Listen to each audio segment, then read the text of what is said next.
Wenzhou is here. We have the guys from Wuhan here.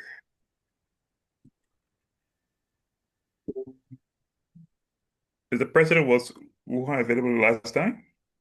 The first Yeah, game? Wuhan Okay. played a first. Yeah, Wuhan is present. No, right. It's good to hear you guys are here. That's awesome. All right, so we will be kicking off at 7 o'clock. And it's just 1 minute to that time. So but now we are all familiar with the rules. So I expect that all of you players, um, know the basic rules, and please follow it as we, go on smoothly. And the result for today, I believe you are familiar with it, and this is the second round. So I pray and hope that it goes on smoothly. Yeah, it's good. And do I have my judges here? I see confidence. Welcome, sir. And Omario, it's a yes, yeah. Yes, sir. Welcome, I'm sir. here. All right. Thank you.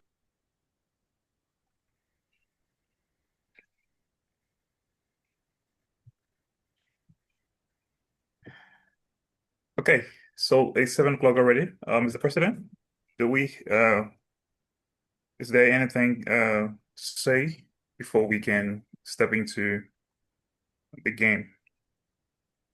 Yeah, so today is the last game for what, do let me just start sharing so that you can just share instead of the multiple sharing. All right. So it's the last game for the group stage. And after today, I think they have been informed, we'll be going into the draw for the quarterfinals for the top 8 cities. And we should be ending this thing probably in the next 10 days. The entire debate will be over. And we want to appreciate all of the debaters and our wonderful audience, wherever you're joining us from. We say thank you and welcome. We have also received a donation from Honorable Bona. That's 350 RMB. So we'll decide on how to get that going, probably for either for the overall MVP or something else. We'll try to do that, and they will be informed. So all debaters, please check the debaters group. The notice was shared. We have to stay so that you can get the topics for the quarterfinals for those that qualify. If your team or your city did not make it to the quarterfinals, we want to say thank you for your participation. But we're going to give a topic today so that you can prepare for the quarterfinals. Honorable Tyler, yeah, I think so far that's it. All of the games are on LSUIC banner. So after the game, you can always go there and watch. Or even if you go back Liberia or your friends and family was not online at the time, they can still go back on YouTube to watch all of the games. They can also go to LSUIC Facebook page. Currently, it is live stream there, and the playback will also be there as well. So thank you all. Let's keep all the momentum.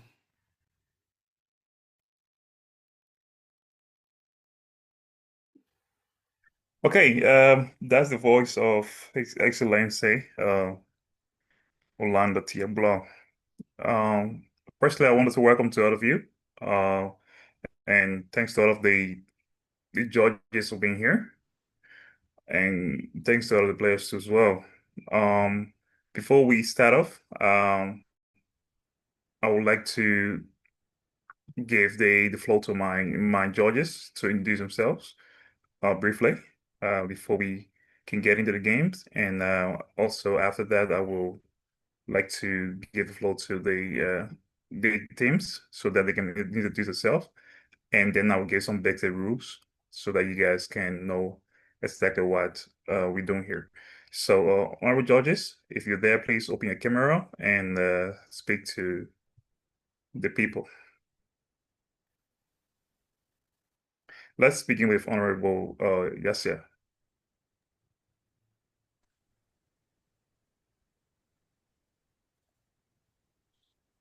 Hello? Yes, sir. Go ahead.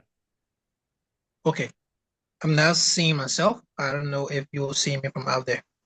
Yes, we are.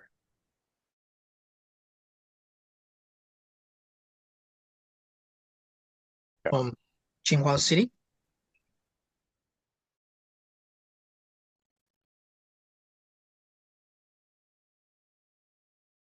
Judges. Thank you. Okay. Thanks to you, George Yasser. And let us now go to the next Josh, Confidence Door. Okay. If you're there, sir, please introduce yourself. Good evening to everyone. My name is Confidence Asdo from Harbin Institute of Technology, Harbin City. I'll be serving as a judge for this night. Okay. Thank you. Thanks a lot. And he will also be overseeing our time.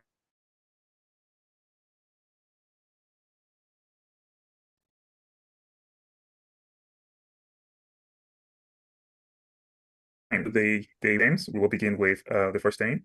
And that's Wuhan. Please introduce yourself and introduce your team. And after Wuhan, we'll go to the next city, Wenzhou. Yeah, hello everyone. So my name is Michelle Emily Ablo Engineer, and I'm currently at Wuhan University. Okay, so and who do you have, or who are you playing with tonight, sir? I Can am you? playing Sir, my comrade Senior Makar, and he will introduce himself. Makar? yes, sir. Please go ahead yourself.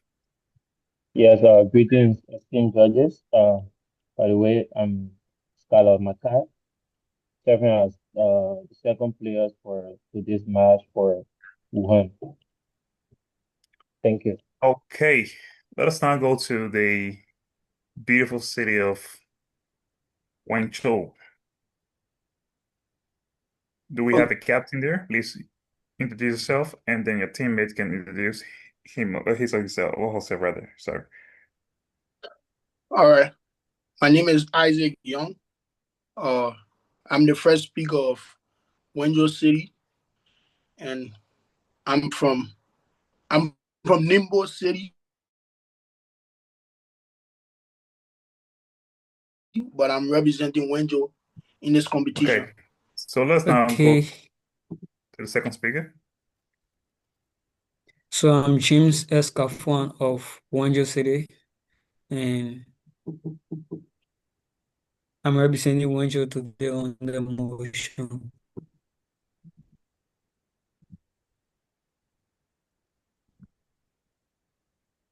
All right. Second speaker. Okay, so now that we have uh, all of our players introduce themselves, and including our judges. My name is Tyler Boichier. I'm the head judge for today's game, and I am from Hefei City. Okay, and we have a few rules to go over. Firstly, I'm glad both teams are here, so we don't have to state the 3 and 5 minutes rules. And one major thing I want to say is that respect tonight is very important. This is an academic debate, and we want to make sure that we represent what we stand for and this kind of sportsmanship that we also stand for. So please make sure that you respect your colleagues tonight. And secondly, make sure that you respect the judges.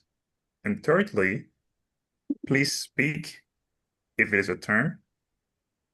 And until you are spoken to by the judge or any of my co-judges before you should speak, or else you will have yourself to blame. So on that note, I would like to call the game to start rather, and ask that you all get ready because we will be kicking off in a minute. And I will give 1 minute for preparation, for last minute things, anything you have to do. And when you are speaking, please make sure you are alone in a frame of a camera. Okay, I don't want anybody else in the room because if anybody else is in the room, which means that there are chances that you might be getting something from them. And since we're not in the room with you, we don't want to, hold back any judgment. So make sure that you are alone in the frame of the camera. All right. And if you have any last minute thing to do, please make sure you do it now. All right. So, Honorable Doe, is everything set for your end?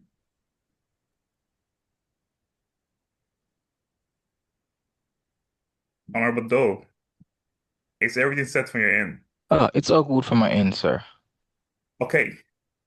Honorable Yasser, is everything set for your Honorable end? Josh, Well, I'm not speaking to you, my brother. I'm Honorable not Josh, speaking to sorry, you. can I? I'm not speaking to you. I saw your hand raised. I'll come to you, please.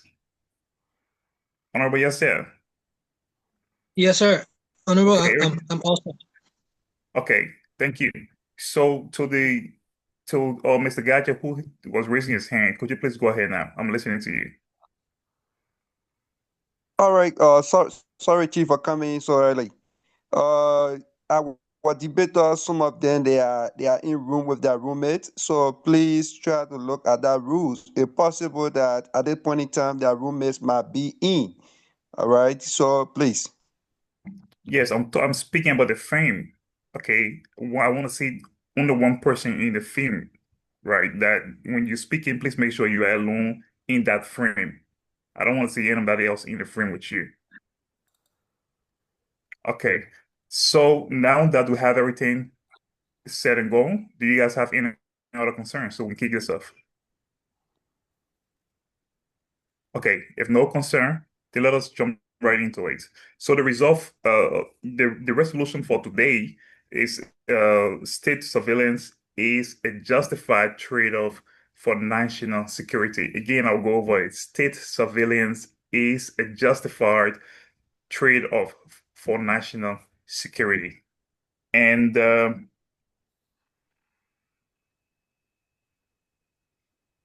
minute, please.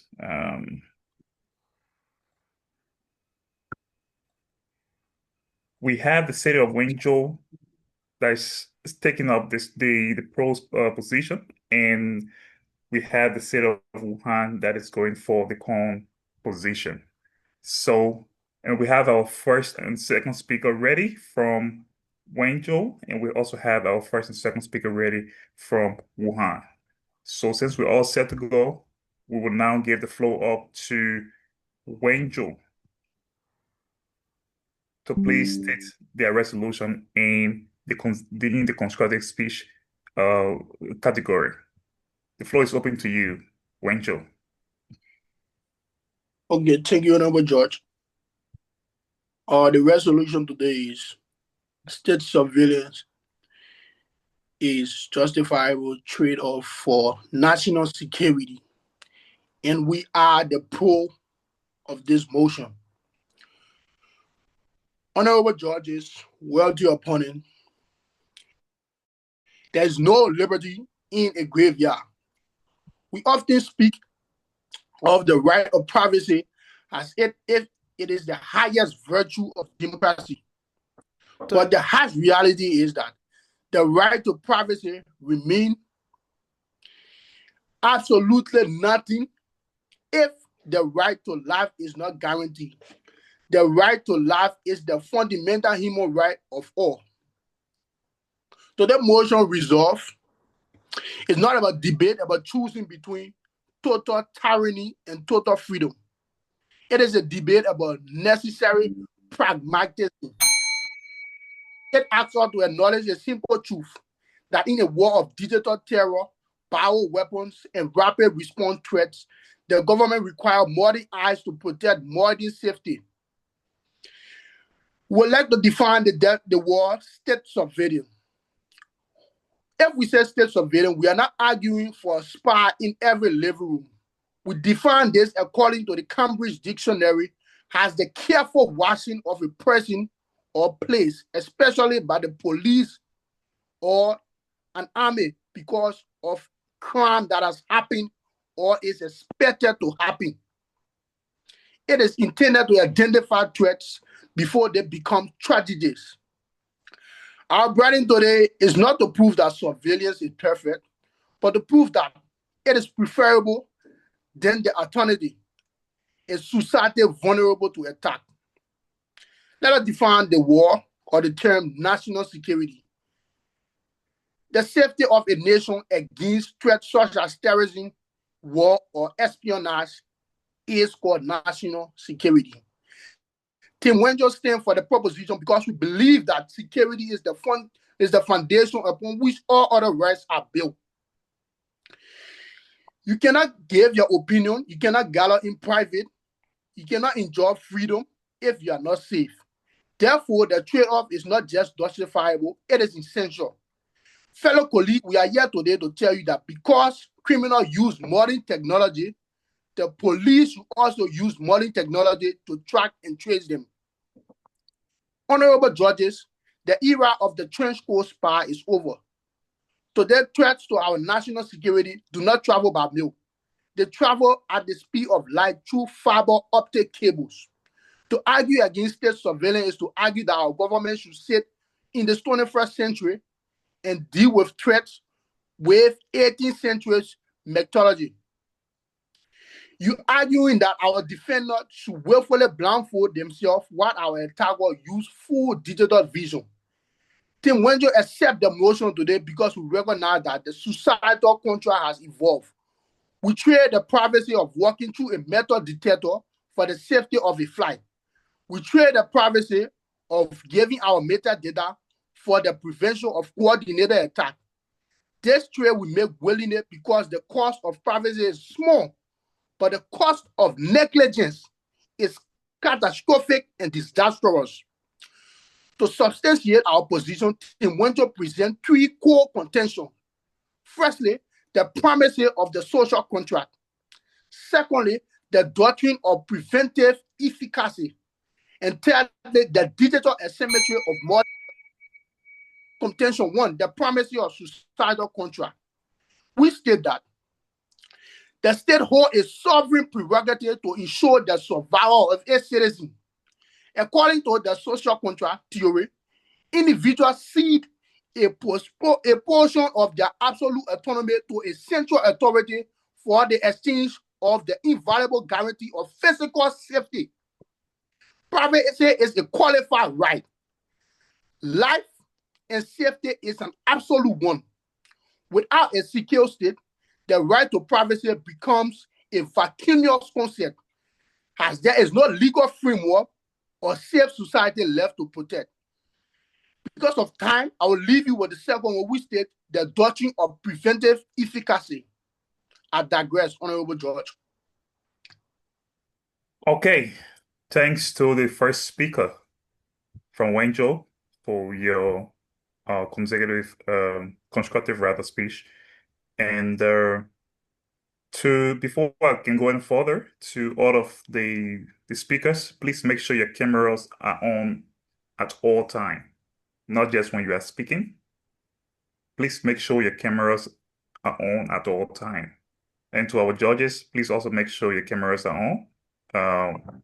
You already know the basic rules, so I will ask that Honorable Yasser and Honorable Do, please make sure your cameras are on.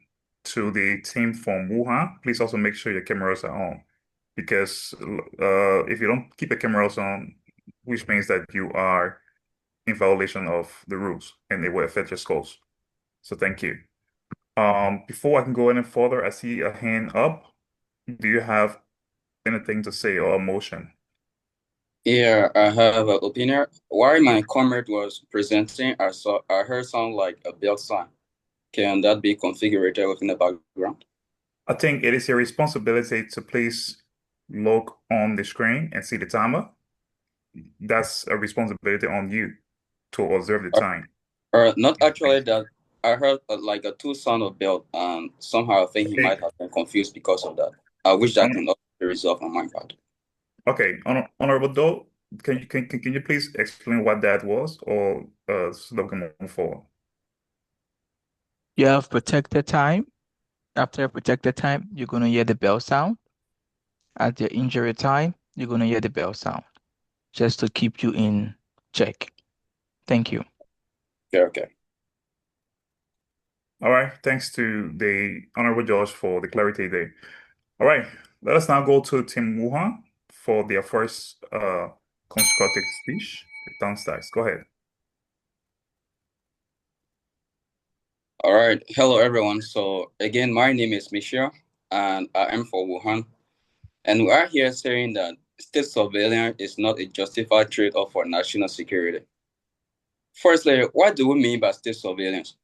My comrade narrated well, but he never went into details for us to exactly understand.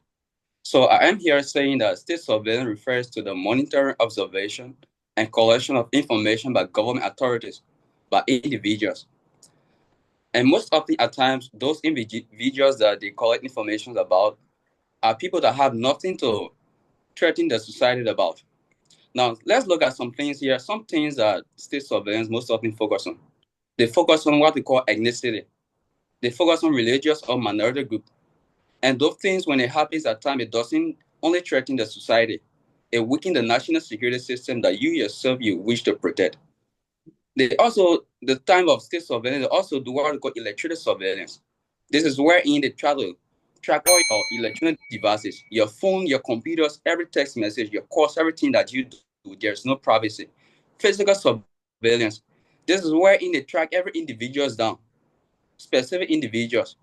And what we also have social media and online surveillance. Let's take, for example, your WeChat, your Facebook, your YouTube. Even here in China, you know that some of us, since we came to China, we have never posted one thing on WeChat. Why? Because we are afraid that we will be tracked, because our information will be leaked. And this is something that needs to be addressed. We also have surveillance of journalists, those people within the society that are supposed to present the facts about society, things that are happening. Guess what? When those whistleblowers are being tracked, when they are being looked at by other the state surveillance, I practiced journalism before, so I know exactly how that feels like. When you are being tracked down, when your information is being tracked by the society or a specific group of people, what happens next? You won't give the actual facts. You won't give the actual information that is needed to be given out. We also have what we call political surveillance. This is wherein a specific group of people are being tracked down by the government in power or by the people that are in power. And this is something that needs to be addressed if you are talking about state surveillance. Let's look at some historical records like the Holocaust of Nazi Germany from 1933 to 1945 that led to the Jews, the Romans, and the disabled people of Benoit genocide. A lasting global trauma. These are some things that we have to look at. Let's also look at the Soviet Union from 1922 to 1921. They trapped people down like the ethnic minority, religious groups, the Jews, the Muslims, and the Christians. Why did this led to? It brought what we call forced displacement, political repression. Those are the things that we have to look at if you are talking about state surveillance. Let's also look at the post of 9/11, September 11 attack within 2001. What it led to, it brought what we call Muslim American and also Arab Asian minority community being tracked down by the society, by those national surveillance institutes. So when we are discussing state surveillance, we also look at the damages that it causes. What does it bring about? It threatens democracy. If you believe in democracy, I believe you know what does this mean. Political repression also is what brings control, abuse of power. Freedom of movement and speech is being hindered because you are being monitored. Your privacy is being leaked out. Those are things that we should look at if we are saying that state surveillance is a national threat or national security, and which of course is not something that we should consider. Social integration is being monitored, and people won't be able again to give exactly what they need to give out to the society. Let's also look at loss of privacy and mental health effects. When you are being monitored every day, your social media, your account, your life, you don't have a privacy of your own. Your mental health is being damaged. Bro, you are like a student here in China. I believe you also know exactly what does this mean when you are being monitored from day to day. Immigration and also our political things might also be hindered. Let's also look at what we call discrimination, profiling, ethnicity, and religious facts. Increased risk of cybersecurity threats. So instead of you not protecting the national security, what happened? People are being threatened. So instead of them protecting themselves, they will try to go against the same security protocol that you bring about. You hinder the people mind. They will know Mobiwa, focus on exactly what they need to provide to the society. Those are things that we need to look at. I will end it by saying that the United Nations also provides some information recently within August 2021, report about how human rights are being violated because of our state surveillance. After this, during the second presentation, I will provide you some information about this. Thank you. Okay, thanks to the first speaker from Wuhan for his deliberation on the constructive speech. So thanks a lot for your deliberation to both teams. If you are just joining us, our resolve or resolution for today is state surveillance is justified trade-off for national security. And the first round of our constructive speech by both teams just ended, and we will now move on to our next category, and that is the first speaker crossfire. So the timer is being set at 30 seconds to ask a question and 30 seconds to give us a reply. And this will last for at least 6 minutes. So please make sure to use your time wisely. And when I say stop, you have to stop. If you don't stop, it will affect your scores. So please pay attention and listen keenly as you also speak and answer question. Do not overflow or go beyond your 30 seconds. In any form, whether question or answer, please make sure your answer is precise and your questions are precise. Okay, so let's now go to the team Wenzhou for their first speaker crossfire. Okay. Can I start now? Yes, sir, go ahead. Thank you.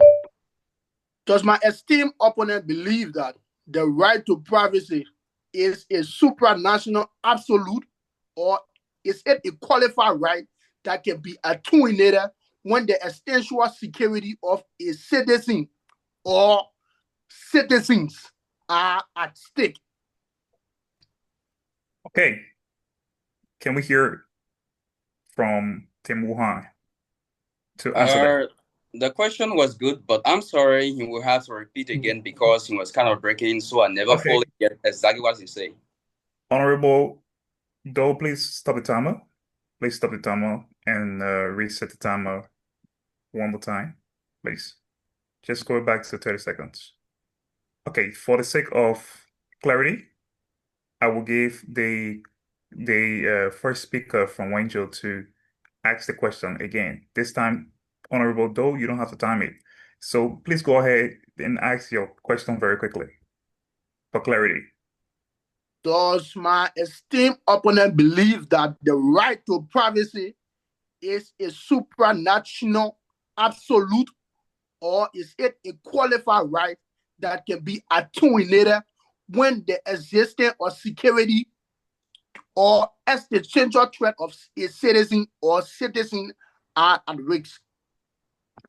Okay, so I believe the question was very clear. Yeah. Now let us turn to the timer and please answer that question within 30 seconds.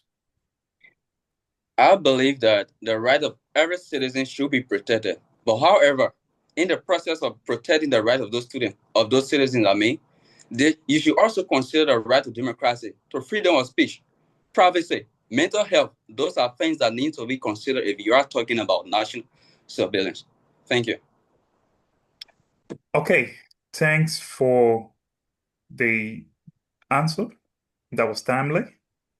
Let's go back to Wenzhou and get their second crossfire from the first speaker. Okay, thank you. All right. On the duty of state, if the state possesses the technological capacity to intercept a coordinated act of mass violence, but chose to remain willfully blind in the name of privacy, has it not committed a gross dereliction of a primary social contractual duty? Time. Okay. For the sake of clarity, I'll allow you to ask the question one more without the timer. Okay, I repeat. Wait, If the please. state, Wait. From the team from Wuhan, was the question clear enough, or do you All need right. it to be reintegrated? All right, my fellow George, I think yourself, you never fully get the question. So I would like for him to please repeat again. Okay, so for the sake of clarity, to this game, the questions will be repeated. And for Okay. the sake of answer, it will only be answered once. We cannot go beyond two. Okay? So since some of the questions are very long and it will take time to comprehend, please make sure it will only be twice. Questions will All be right. asked twice and Can answered I come in? once. Please go ahead. Yeah, I think it's not because the question is long, but I think it is because the question is not fully given rightfully for you to understand. Yeah, that's the thing. No, I don't think that's the case. The question is very clear, and when you ask the question, I can understand the question, and I believe other judges can understand the question. But for the sake of clarity, that's what we're saying here. Okay. Okay.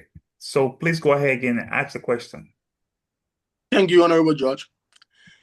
My question, if the state possesses the technological capacity to intercept a coordinated act of violence, but chooses to remain willfully blind in the name of privacy, has it not committed a gross dereliction of its primary social contract duty?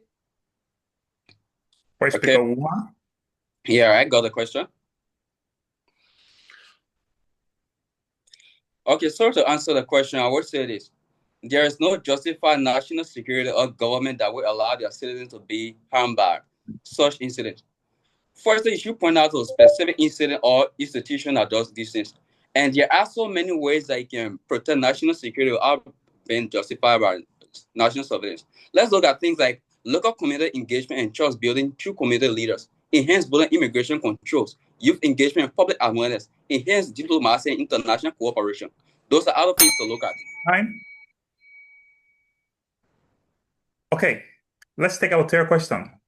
Our third and final question from the city of Wenzhou. Okay, thank you. Does the opposition maintain that an individual has a reasonable expectation of total anonymity within public commons, or it is the monitoring of public spaces a permissible concession for the collective equality of the citizen? Okay, please read the question one more for the sake of clarity. All right. Does the opposition maintain that an individual has a reasonable expectation of total anonymity within public commons, or is the monitoring of public spaces a permissible concession for the collective equality of the population?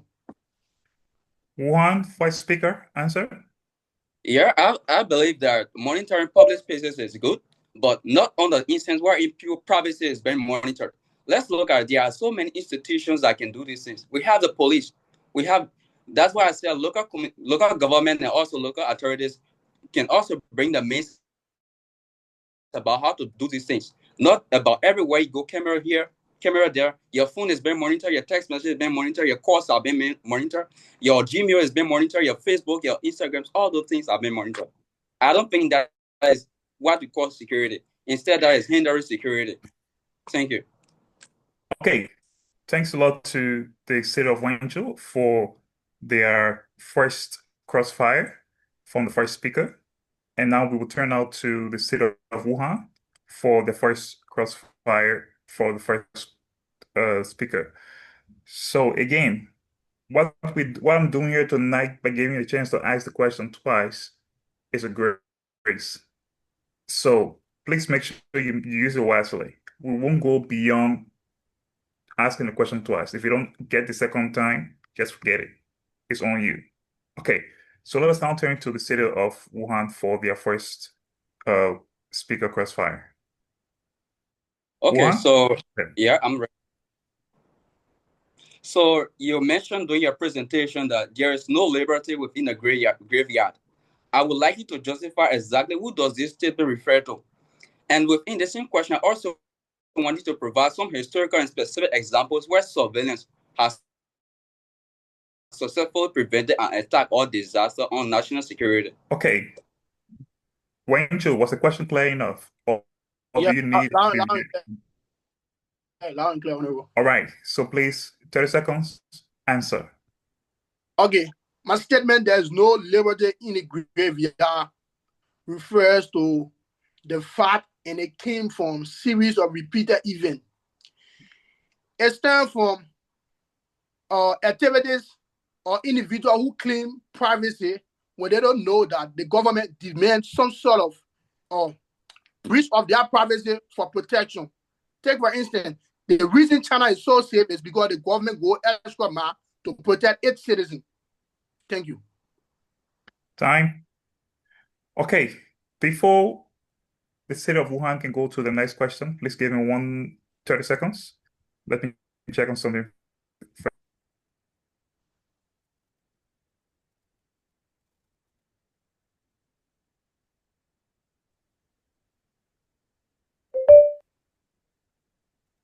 Okay, thank you. I'm back.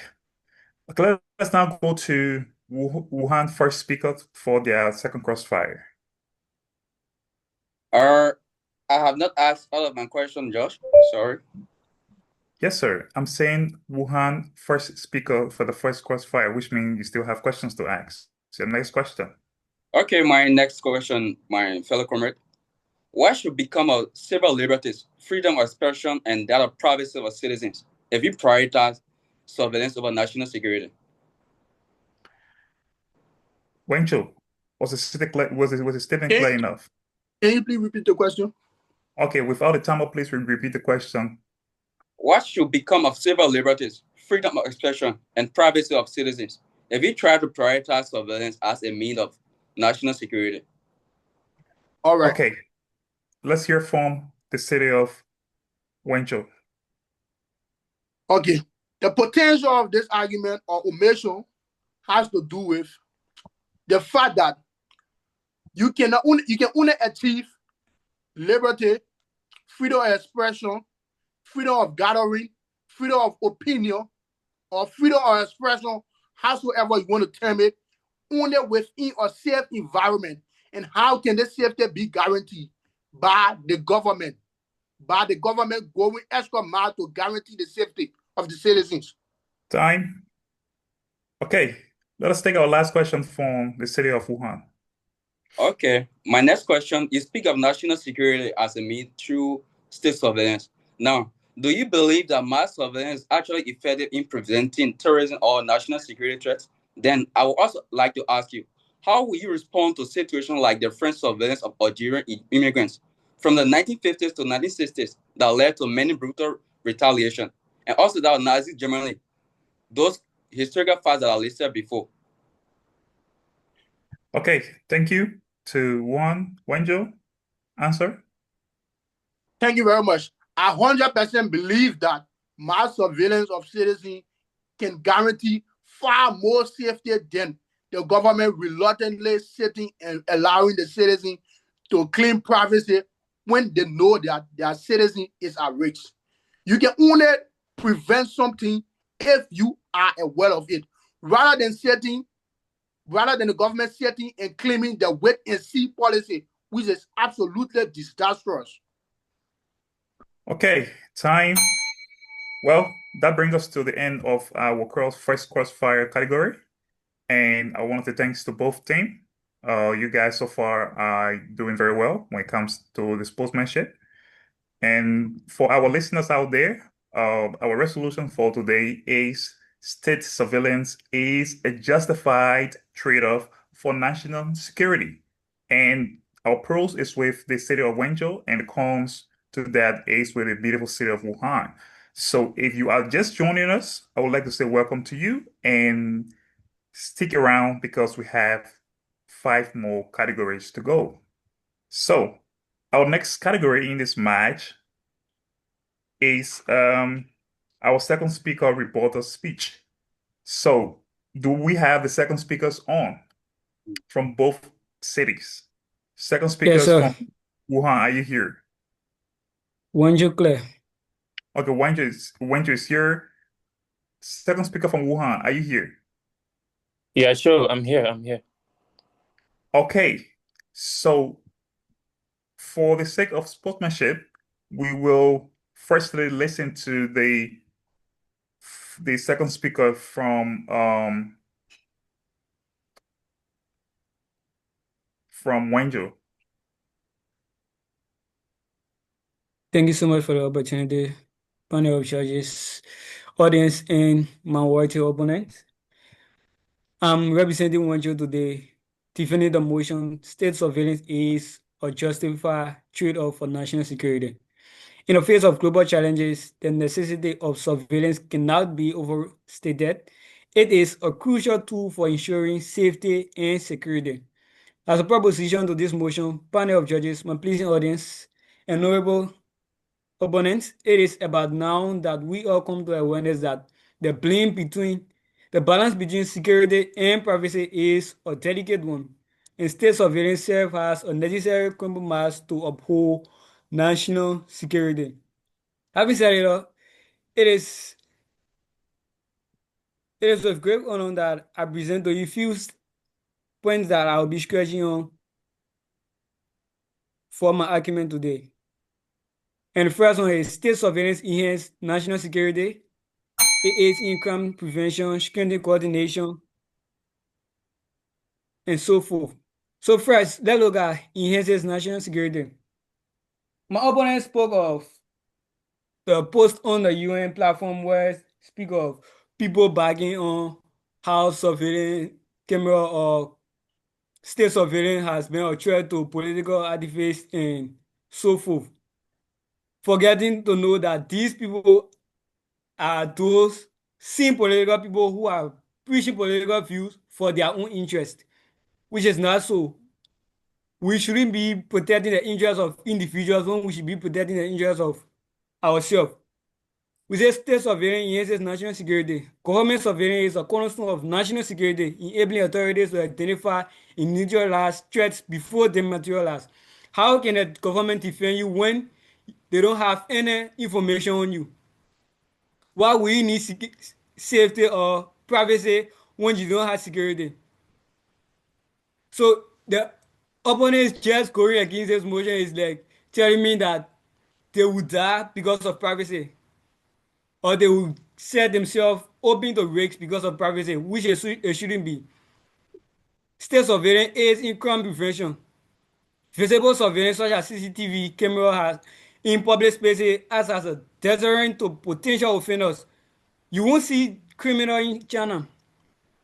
The criminal rate in China is very low as compared to those countries like Liberia that don't have state surveillance or a very high state surveillance as compared to China.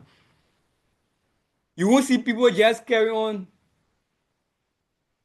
legit operations in China because they are afraid that the state surveillance is watching these people.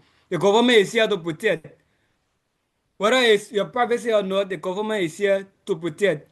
You cannot be hiding your privacy. Why would you be hiding something when you know that it's legitimate? Unless it's not legitimate, that's the only time you want to hide it. So I'm here to tell you guys that state surveillance is very important. It is of no threat to human privacy because you won't need any privacy if you don't have protection. We say state surveillance security coordination. Surveillance security coordination among global intelligence agencies ensuring rapid responses to cross-border threats. Stopping people from entering your country when they don't need. This is why we keep having terrorists in Africa because we don't respect state surveillance.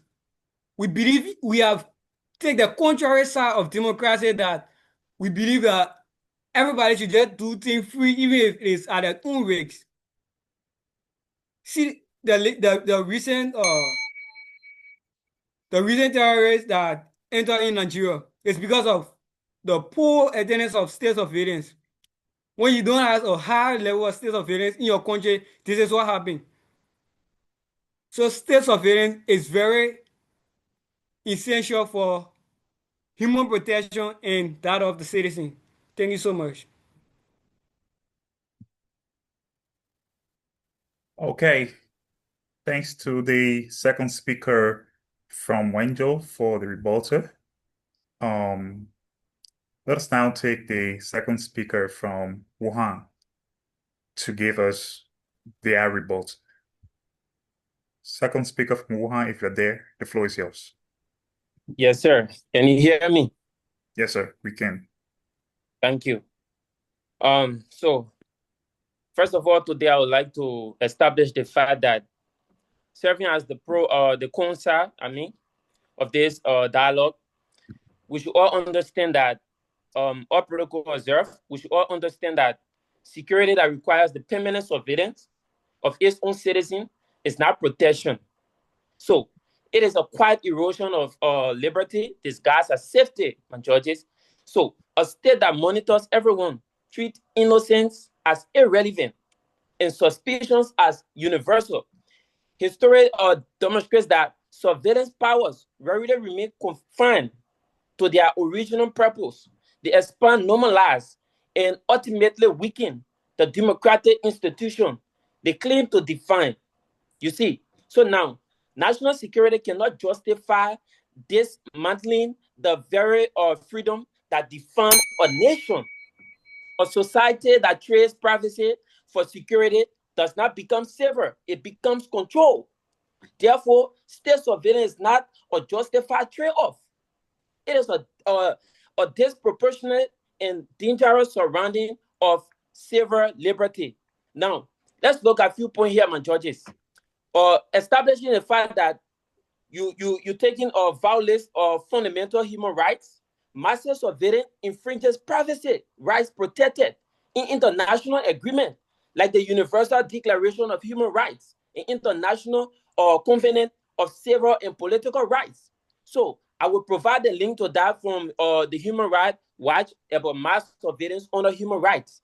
Another point here again is that the children of effect and free expression. So people alter censors.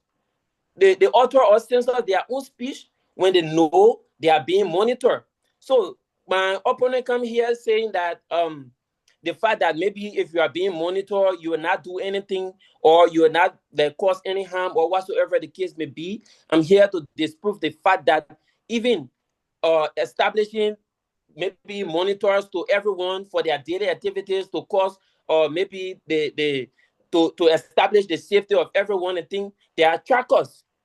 So doing these things can bring in trackers for maybe people privacy and every other thing. So they are just trying to prove the fact that even in the bar room, you should be monitored because the government does not want you to do anything illegal or to ruin people's privacy. And that's not the idea. We are against that. So you cannot tell me, say, even for the fact that you are in a place and you are living in a country, you cannot or maybe use the bathroom freely where you have a privacy or you want to do what. So if you are bringing the idea that state or maybe citizens should be monitored everywhere and thing, then establish it that cameras should be everywhere in your room, in the bathroom and other things. And we are here to say no to that. Now, disproportionately target monitors. So surveillance tools are often applied unevenly against racial relations and political monitors. So right now, as we speak, people are protesting in America for RCE to stop. You see, so these are some of the things that we are against today because RCE right now, due to state surveillance and everything, they are the one harassing people, they are killing people and doing other things around the world because now they are judging you based on your race. You see, so if you are being searched for by a camera and think you don't have privacy, if they see you anywhere, maybe they see your face or you are speaking somewhere and you are being captured by your voice or your face and other things, they goes to attack you or arrest you and think all because of racial or because of religious or because of political minorities. So these things are being applied and it have been affecting the world at large. So another thing here again is that I will talk about the point where my opponents mentioned concerning China. One thing you should understand is that the lack of transparency and oversight. Many surveillance programs operate in secrecy with minimal judicial review.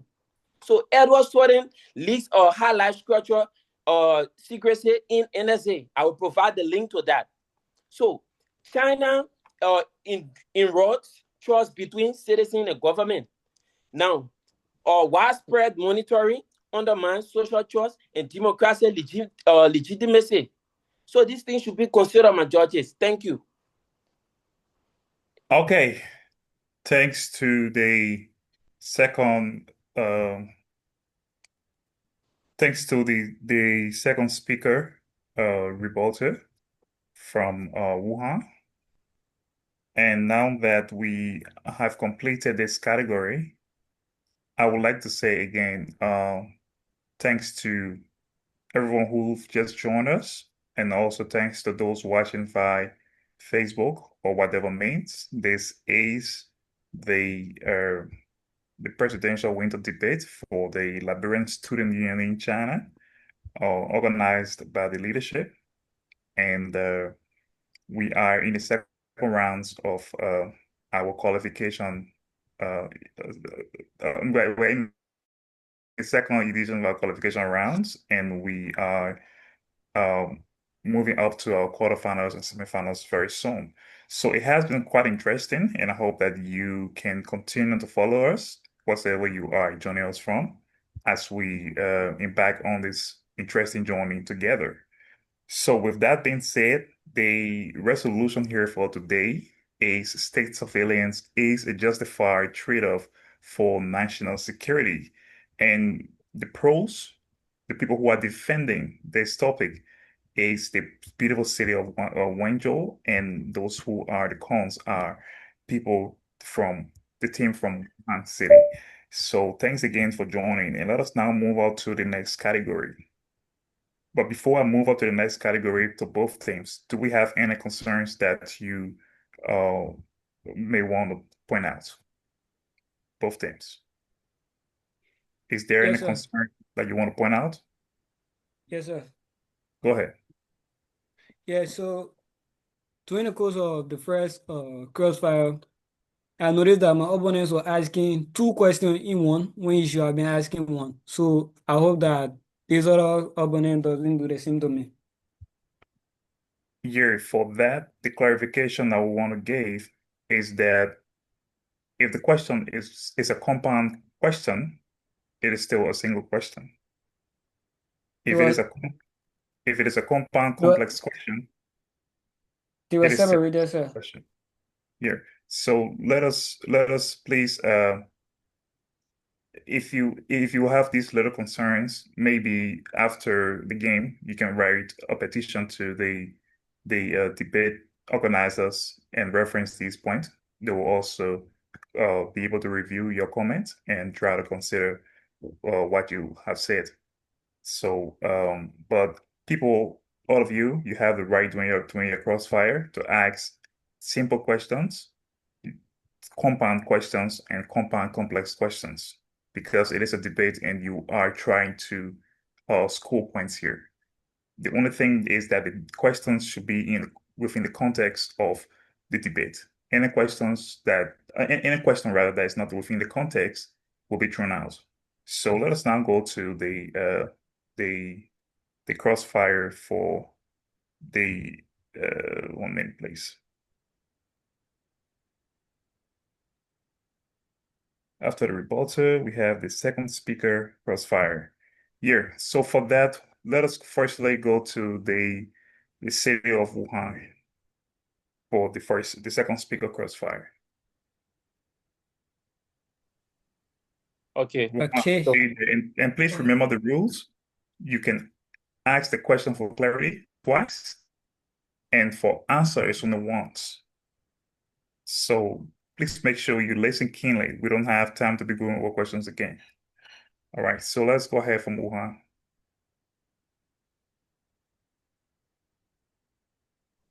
Yeah, Wuhan. Wuhan is the con, but I'm asking first, right?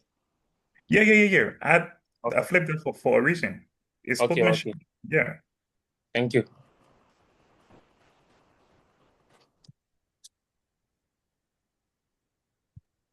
Here, I want you to understand that your question is not based off of the pros questions. It is based off what has transpired from the constructed speech all the way down to the first rebuttal. So within our framework, you can still ask questions whether you have pros or cons. It is still effective.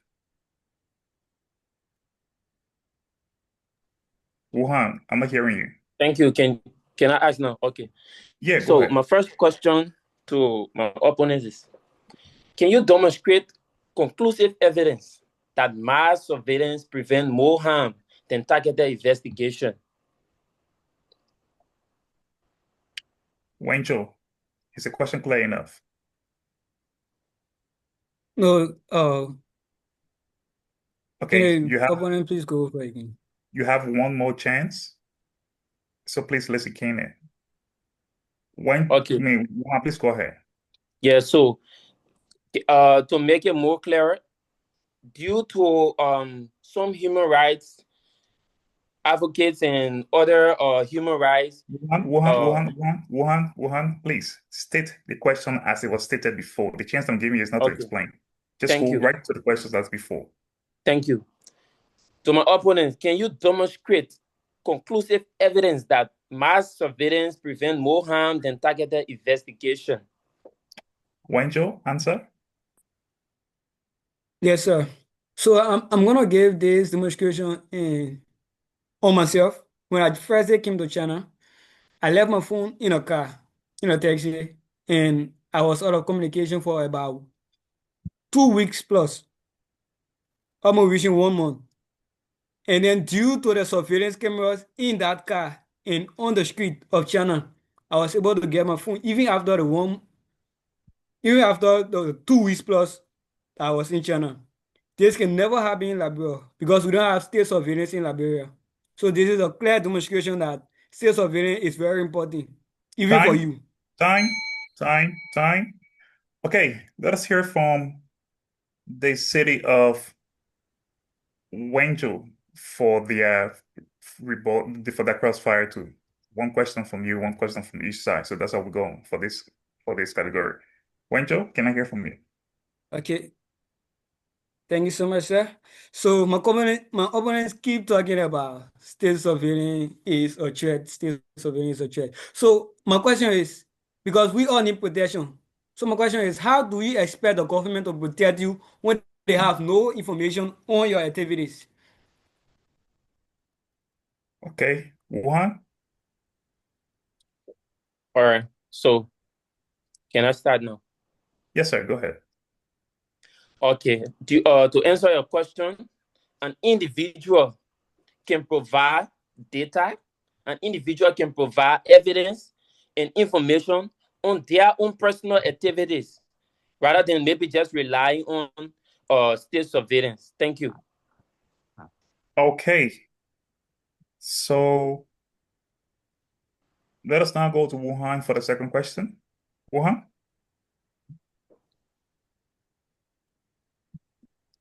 Wuhan. Yes, I'm The there. second question, please. So my question is, does your model assume governments are incapable of abusing surveillance power? If that, how do you justify granting the power For the anyway? sake of clarity, please reiterate the question. All right, again I read. Does your model assume governments are incapable of abusing surveillance power? If that, how do you justify granting that power? Wenzhou? What power exactly, sir? It was Can you your be responsibility more to clear, comprehend the please? question, sir. Please answer the question.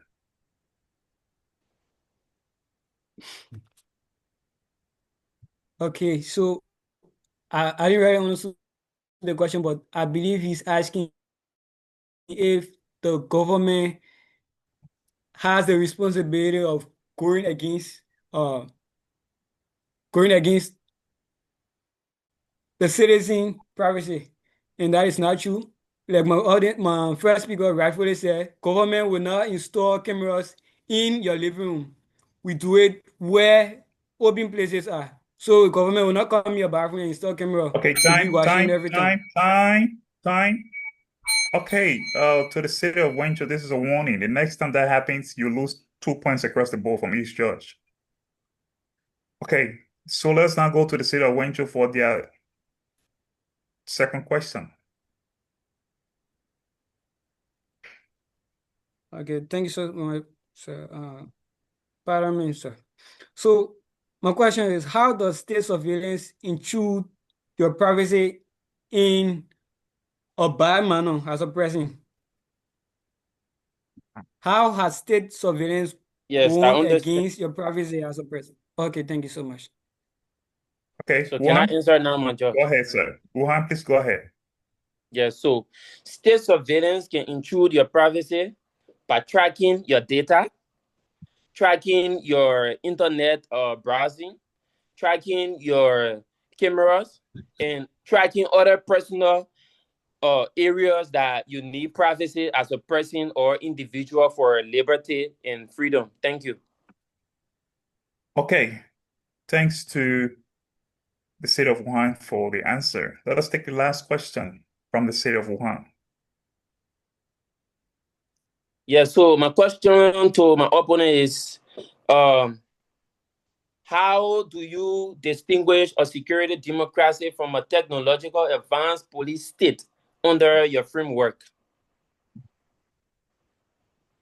Okay, Wenzhou, is can I go the ahead, sir? discussion clear enough? Yes, sir. Okay, then please go ahead. So I cannot differentiate with that, but you should know that criminals these days are not just using stick or onion, they are using technology. So henceforth, the government should also be able to use technology in order to protect a people. You cannot protect your people from technology using just gun. You need technology also. Thank you so much. Okay, thank you. And let us take our last question from the city of Wenzhou. Okay, thank you so much, sir. Can I go ahead? Yeah, go ahead, sir. Okay, so we all know that state surveillance include borders. And my question is, do you think that the government should have border if you think that state surveillance is so much of a threat to a citizen? Do you think that government should have border? Because border includes state surveillance. Okay, to the city of Wuhan, was that question clear enough? Yes, sir. Okay, then please go ahead and answer.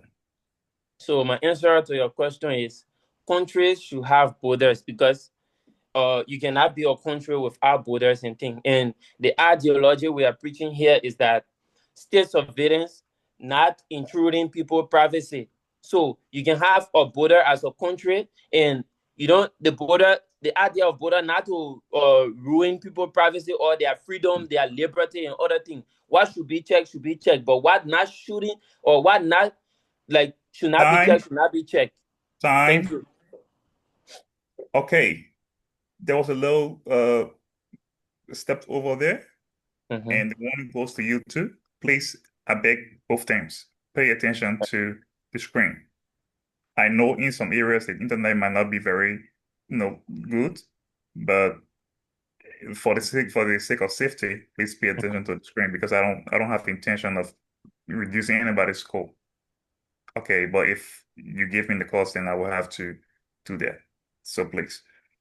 Okay, so let us now go to our next category. And that is our first speaker summary speech. And we'll go back to the city of Wenzhou for their first speaker summary speech. Wenzhou, are you there? First speaker from Wenzhou, are you there? Yes, sir, I'm here. Okay, please go ahead and give your first speaker summary speech. Okay, thank you, Honorable Judge. So,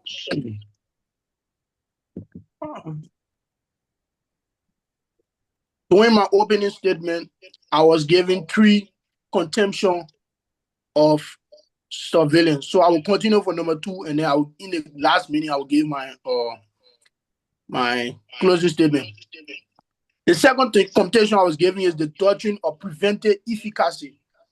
Surveillance is not the tool that allows for preemption. Stopping something before it starts is better than waiting for it to happen and then react. That is a very bad move a government can make. Honorable George, as I said before, the bad guys are already using technology to hide. The government must use the same technology to find them. If you don't, you create a security vacuum. We currently face a state of digital asymmetry. Mali actors may be cyber terrorists or foreign intelligence services utilize clandestine encryption to bypass traditional encryption. State surveillance serves as a necessary countervailing force by maintaining a digital panel option force over public infrastructure and communication gateways. The state effectively de-emphasizes high-level supervision and ensure that digital commons do not become lawless sanctuary for those seeking to destabilize a nation. We concede that surveillance must be bound by statutory oversight and judicial warrant. However, the existence of a speed limit does not mean that we should ban the car. We argue for the tools of surveillance governed by the rule of law as the ultimate safeguard for collective protection. And in my closing statement, Honorable Judge, I would like for us to draw this deliberation to a close. We must strip away the euphemistic abstraction of our opponents and confront the gravity of the world we inhabit. Team Wuhan has printed a portrait of digital utopia where privacy is an unassailable monolith, but their position is one of intellectual luxury. A luxury that ignores its visceral reality of modern threats. They speak of chilling effect of camera while we speak of the criminality effect of a bomb. They defend the sanity of metadata while we defend the sanity of human impulses. Let us be unequivocal. State surveillance is an erosion of social contract. It is the fulfillment of it.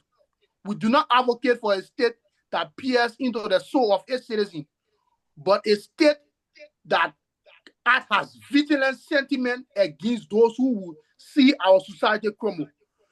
To choose the opposition part is to embrace a doctrine of institutional blindness to willfully dismantle our defense in an age of asymmetric period.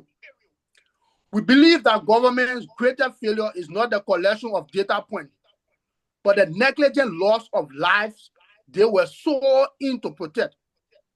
If we choose between the ephemeral discomfort of being observed by cameras and a strategy of losing our life, the moral choice is clear. Privacy is a privilege of the living, not the dead. Its guarantor is surveillance. For this reason, in the interest of stable, flourishing, collective future, Team Wenzhou stands firmly and proudly for the proposition.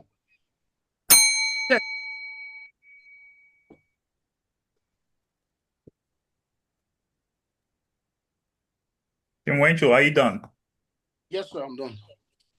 Okay, thanks a lot to the team Wenzhou for their first speaker summary speech. And now we will go to the team from Wuhan for their first speaker summary speech. But before that, if you are just joining us, I would like to say welcome to you and welcome to the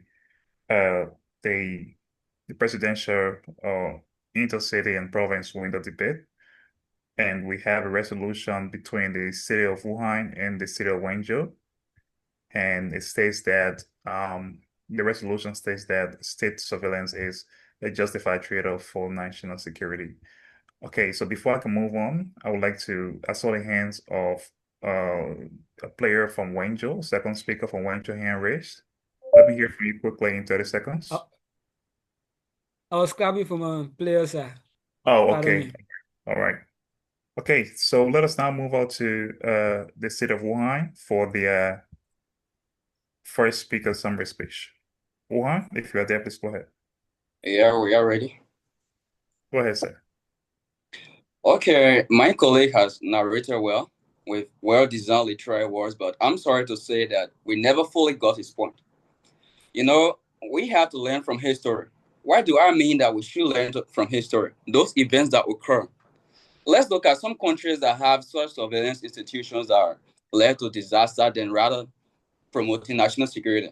Let's look at Saudi Arabia from 2010 to present, wherein political dissidents and also journalists and religious minorities are being targeted. Let's also look at China from 1949 up to present, where Muslims and other Christians are also being targeted. They are being monitored by the society. This often leads to a disruption. Let's also look at Iran from 1979 to present, where religious minorities, political and women rights activists are being targeted. Let's also look at South Africa 1948 to 1994 during the apartheid period, where Black South African and political opponents like the ANC were being targeted. France post 2010 Muslim communities, some North African immigrants and political activists. Israel post 1977. Those are things that we should consider. These are the historical evidence, those are the historical events that occur when we are talking about today about national security surveillance. Those are the things that we should consider. And how do you, I would also like to ask you, how do you intend to resolve those problems that would be caused by state surveillance? Let's look at hindrance to innovation in the field of art, technology, and science. Those that have to innovate, those that have to prevent it, those that have to, kids or students that want to innovate themselves to bring new ideas up. When they notice that they are being targeted by the society or by a certain group of people, what happens next? They stop thinking. They stop bringing up ideas. They don't invent anymore. It also will bring about global tension and war peace. How they intend to solve these problems? Shifting foreign policy and national security. Immigrants and foreign nationals being fully monitored. Let's also look at erosion of civil liberties, infringement on privacy and human rights, unlawful detentions by political activists. Those are the things that we should consider. Discrimination, racial, political, and religious individual profiling by those that are in power that are doing the censoring. Accountability and transparency, secrecy and lack of oversight. Those are the things that we should consider. Potential abuse of power, blackmail and propaganda. Those are the many problems that can be caused by our state surveillance. Just few of them, not all of them. So you should consider these facts when you are talking of things. And also, I will give you so many references that talks about the thing. A Journal of Chinese Political Science recently uploaded information about how digital surveillance has negatively impacted its citizens. After here, I will send you a link to that and also the information that provide those things. The journal quote, and I read, considering national security measures, citizens usually support the idea of surveillance. Yet, this support shows important signs of conditionality. When citizens learn about surveillance systems, pointing potential, their approval declines significantly. You talk about China. That's the China News report. After here, I will send you the report. And also, I recently talked about August 12, 2021, the United Nations also shares several information on how censorship and surveillance has over the period suppressed, limit and violate human rights, online harassment, marginalized individuals, and also discriminate other social groups. After here, I will also send you a report that talks about this. I will send you a list that talks about these things. So what are better national security methods rather than state surveillance? I will provide you the solutions. Those things that can be done rather than state surveillance. Local community engagement and trust building through community leaders. We should build a society where people depend on each other rather than a society where everyone is afraid of each other. Those are the things that we should do. We should build a community. We should build a society. Not robots looking at each other, not people being monitored. We should also enhance border, prioritize integration rather than those things that we are talking about, state surveillance, youth engagement, public awareness, enhance diplomacy and international cooperation, balancing security and liberty. Those are the things that we have to do. And I will end by saying this: state surveillance should not be a justified trade-off for national security because it has many negative impact and the positive impact. It has many things that it can contribute negative than that the positive things that it can contribute. Thank you. Okay. Thanks to the speaker there from Wuhan for his first speaker summary speech. And now we will go to the next category of today's debate.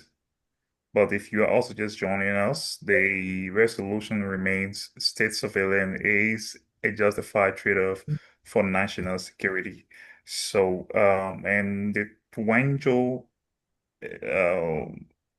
team from Wenzhou takes with them the pros, and the team from Wuhan takes with them the cons. So for verification of some of the points they have made, we will ask that you also fact check the points yourself and also reference some of the links they have sent to beef up what they are saying. So let us now go to the next category, and that's the green crossfire. So to begin with, I would like to start with the city of Wenzhou for the Grand Crossfire. City of Wenzhou, if you are there, please give us your Yes, questions for Grand Crossfire. I'm here, Honorable. Okay. Go ahead, sir. So when my colleague was giving his, he said that a state that monitor everyone treat innocent as irrelevant. So I want to ask him, if you claim that the state monitoring everyone definitely going to treat the innocent people as irrelevant, then what is the sole cause of the monitoring by the state? Okay. To the city of Wuhan, was the question clear enough? Yes, the question was clear. Okay, sir, please go ahead. 30 seconds. Yeah, I believe that was mentioned during my first presentation. Like I said, some of those people that have been monitored by the state surveillance or the particular department, those people sometimes have nothing to offer that harms people. There have been several incidents in China or in other countries. Like during the year 2021, there was an Australian journalist that was deported back home because he was reporting on certain issues that have been here done in China. There's also some incidents that have been occurring where people are being monitored within hotels. Their information are being leaked out. Those are things that have occurred several times. Time.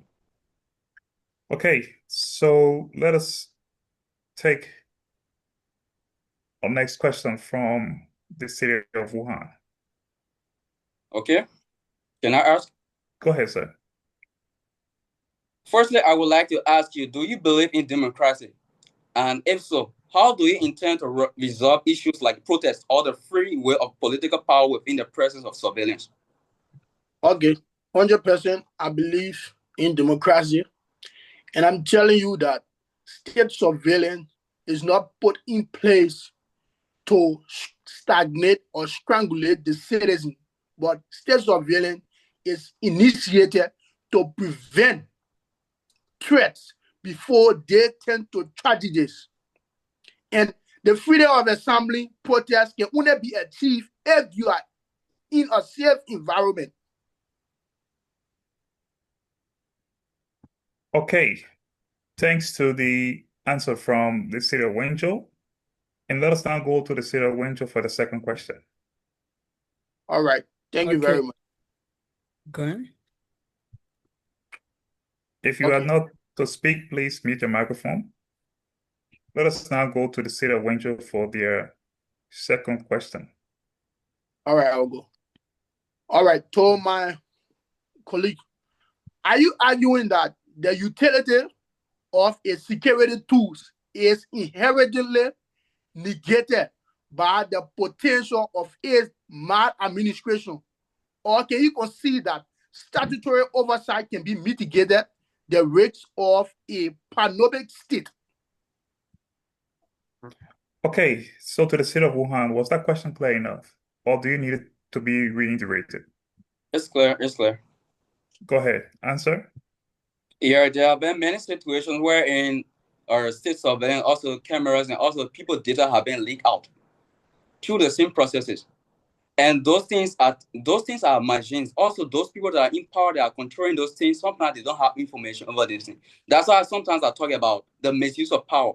Those people that are in power, when they use your information to target you rather than to provide the rightful information, they do what we call things that are not supposed to be done. Those are things that we also have to consider. Okay. So let us now go to the state of Wuhan for the second question.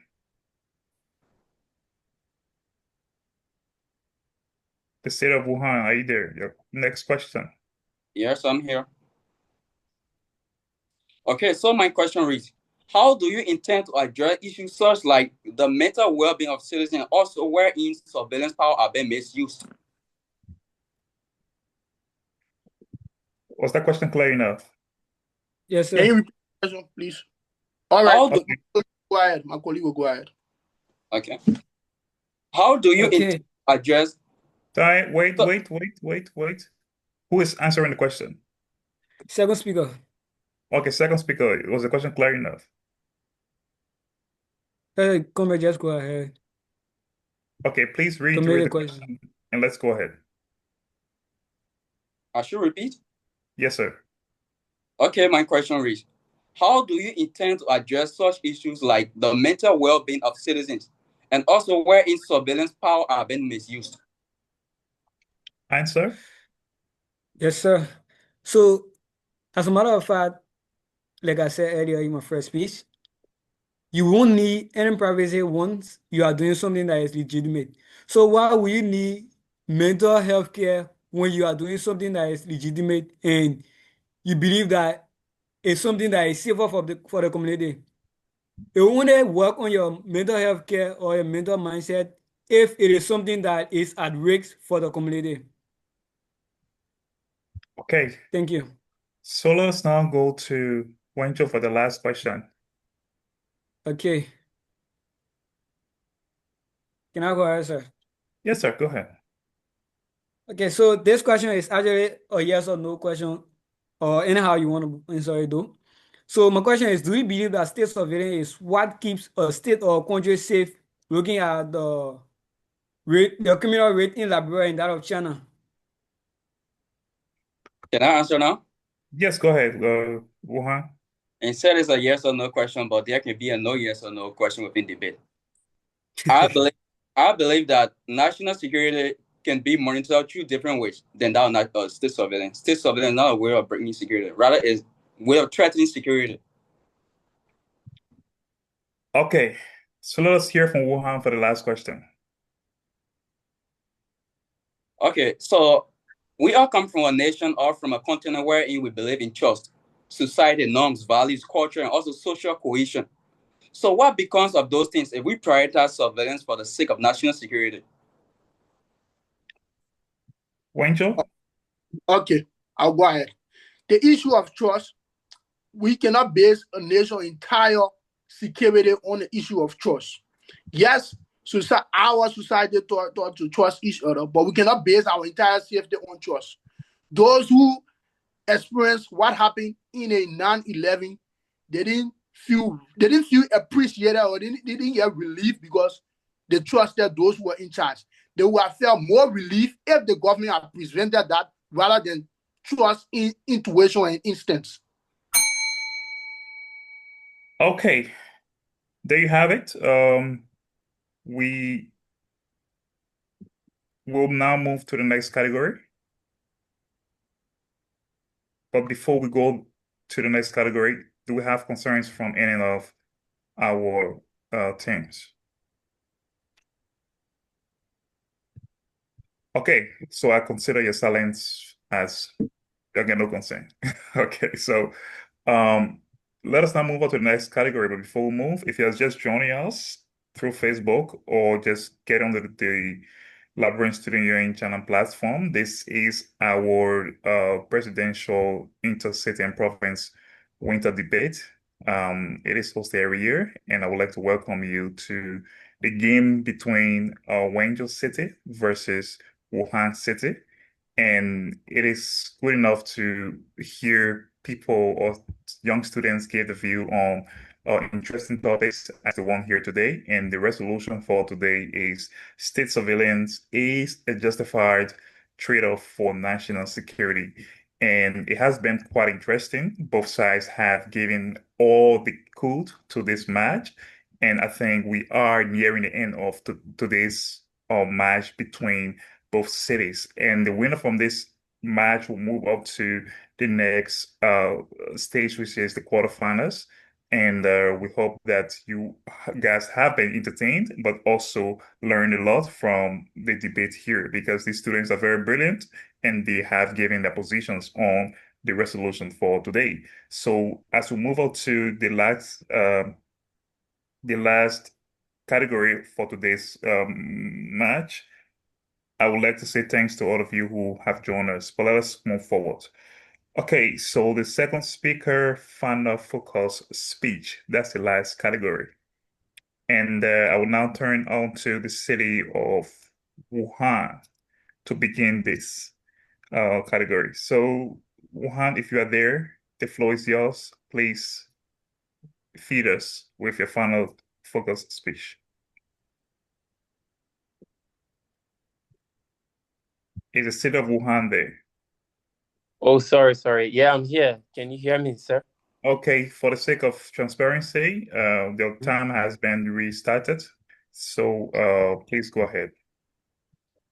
All right. Thank you. So, my esteemed judges, to draw a curtain to today's argument, I'm here again to state that, first of all, the proposition asks us to accept a dangerous premise.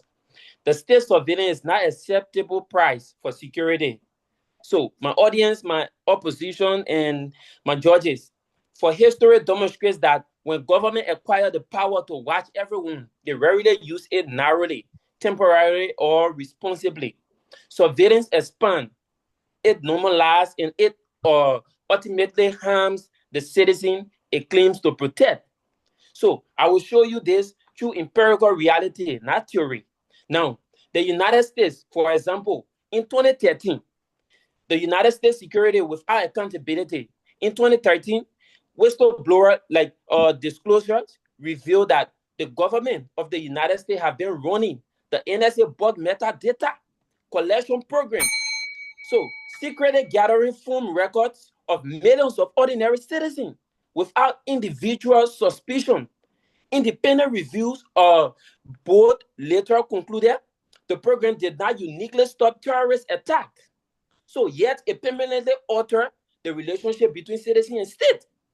Innocent people were treated as data points in a suspicion architecture. So this thing should not be exercised because what? It ruined people's privacy. It ruined people's liberty. It ruined their freedom. You don't feel free to chat certain conversations with your family. You don't feel free to discuss certain things. So these things are not to be accepted. So now my opponents keep mentioning about China. Let me disclose this. Now, China in 2017 present surveillance as social control. Beginning around 2017, the government of China implemented one of the most extensive digital surveillance systems in modern history of Xinjiang. And facial recognition, biometric tracking, predictive policing software, AI-driven monitoring were displayed under the justification of contemporary terrorism. So now, the outcome was not safety. It was systematic repression of citizens. So these things, this is the logical end point of the pro framework. Now, in the United Kingdom, in 2016, legalized mass interception. In 2016, when the United Kingdom legalized that, they passed the investigatory powers act of thing called the Spooner's chapter.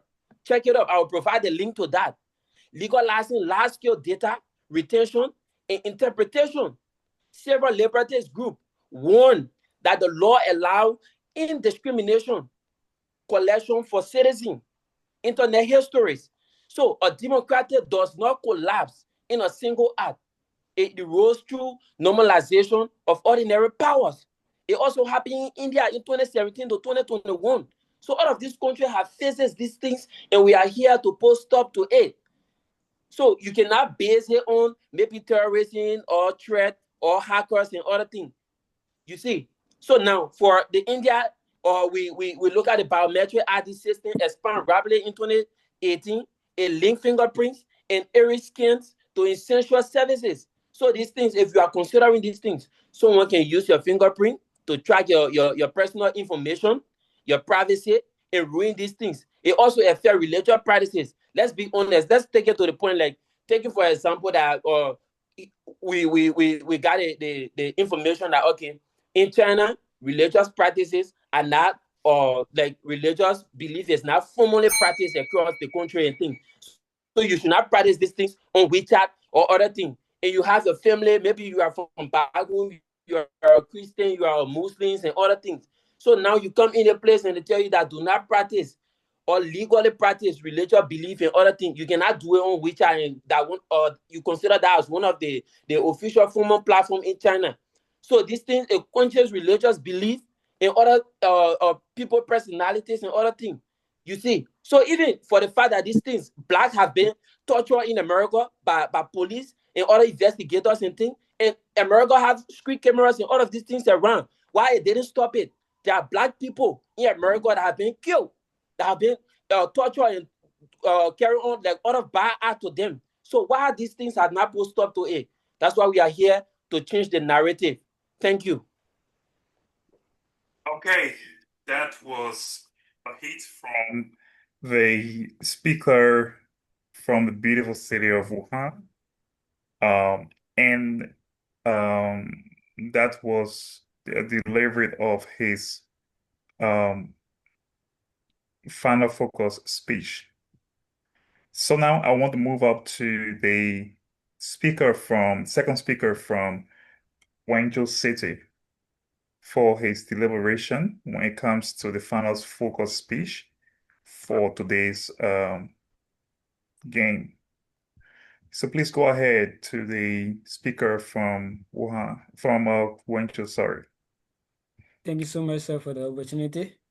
So, my opponents are confusing the fact that state sovereign is to protect the interest of the citizen of that state and not the other way around. And he's also confusing bad governance for state sovereign. Because you have a bad governance, it doesn't mean that state sovereign is not good. It doesn't change that fact.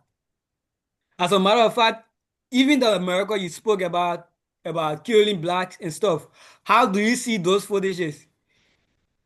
If not for state sovereign, if not for the cameras that are set in these cities, how will you know that these things are happening? State sovereigns don't only protect the citizen, but it also send across messages to people in other countries. If you don't see these footages, you won't know that things are happening in other countries. You won't know that people are going through tough times.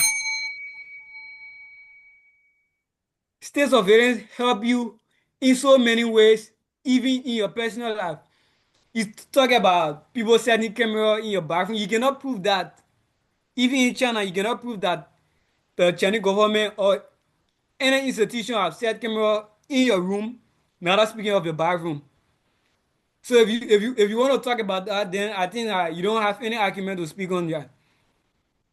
State surveillance is here to protect the interest of a citizen. It's not about intruding or going, installing camera into the bathroom, installing camera into the room. No.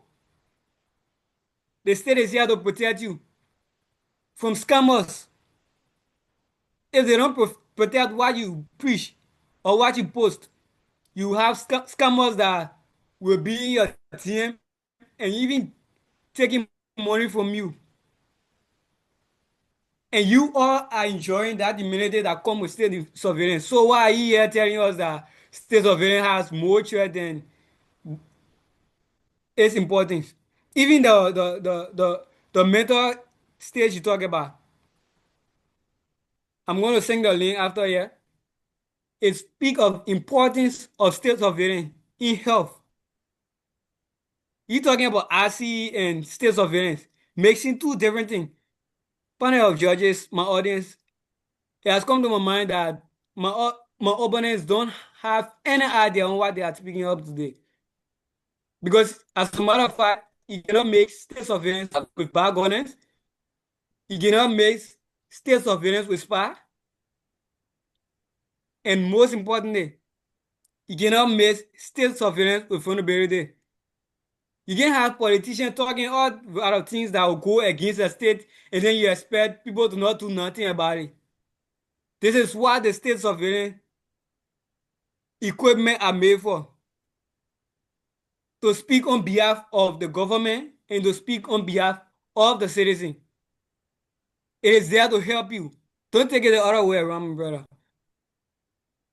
State surveillance is here to help you. They help you in controlling your privacy. You don't need privacy when you don't have protection.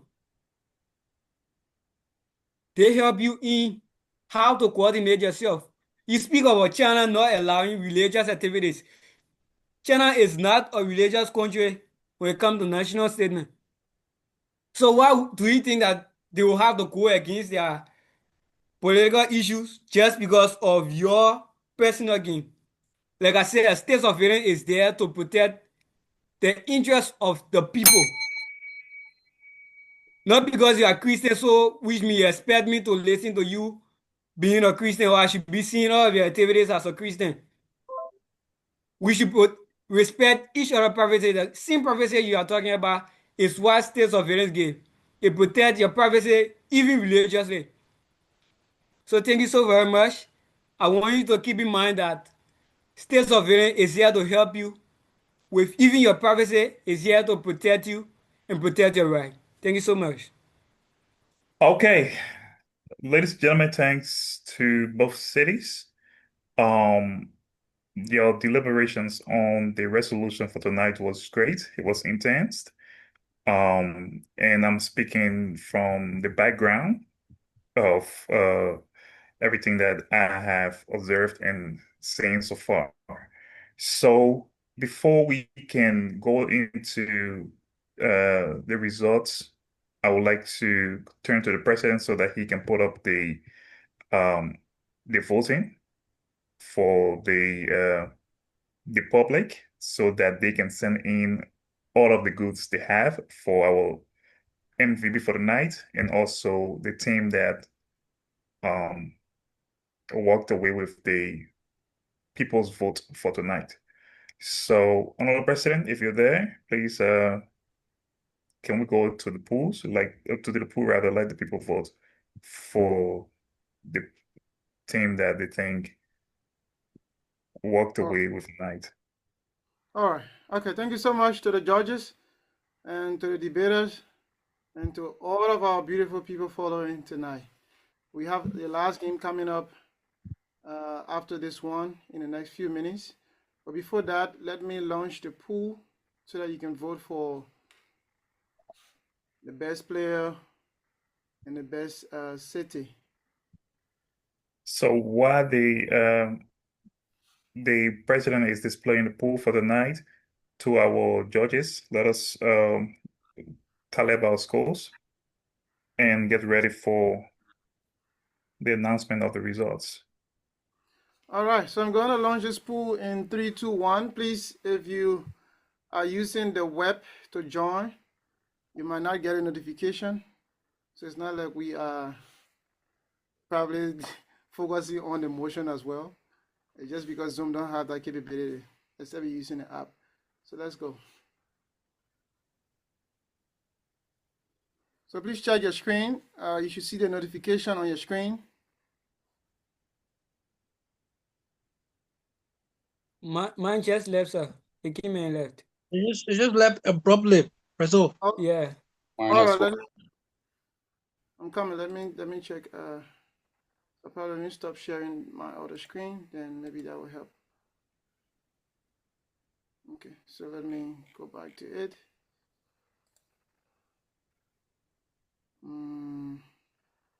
I will have to end this thing and relaunch it.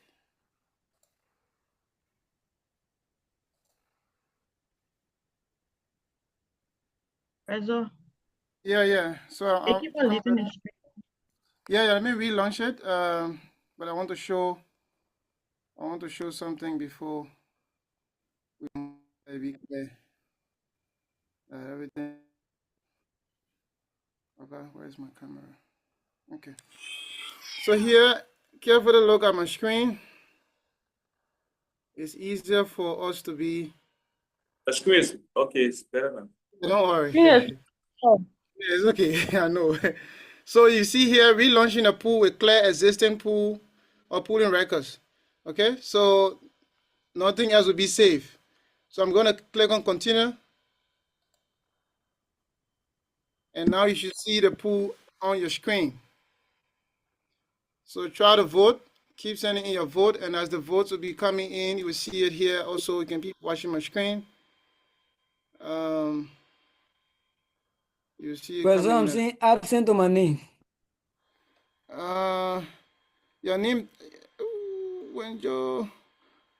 Oh, yeah, okay. So player 2 is James. Player 2 is James. Sorry, James.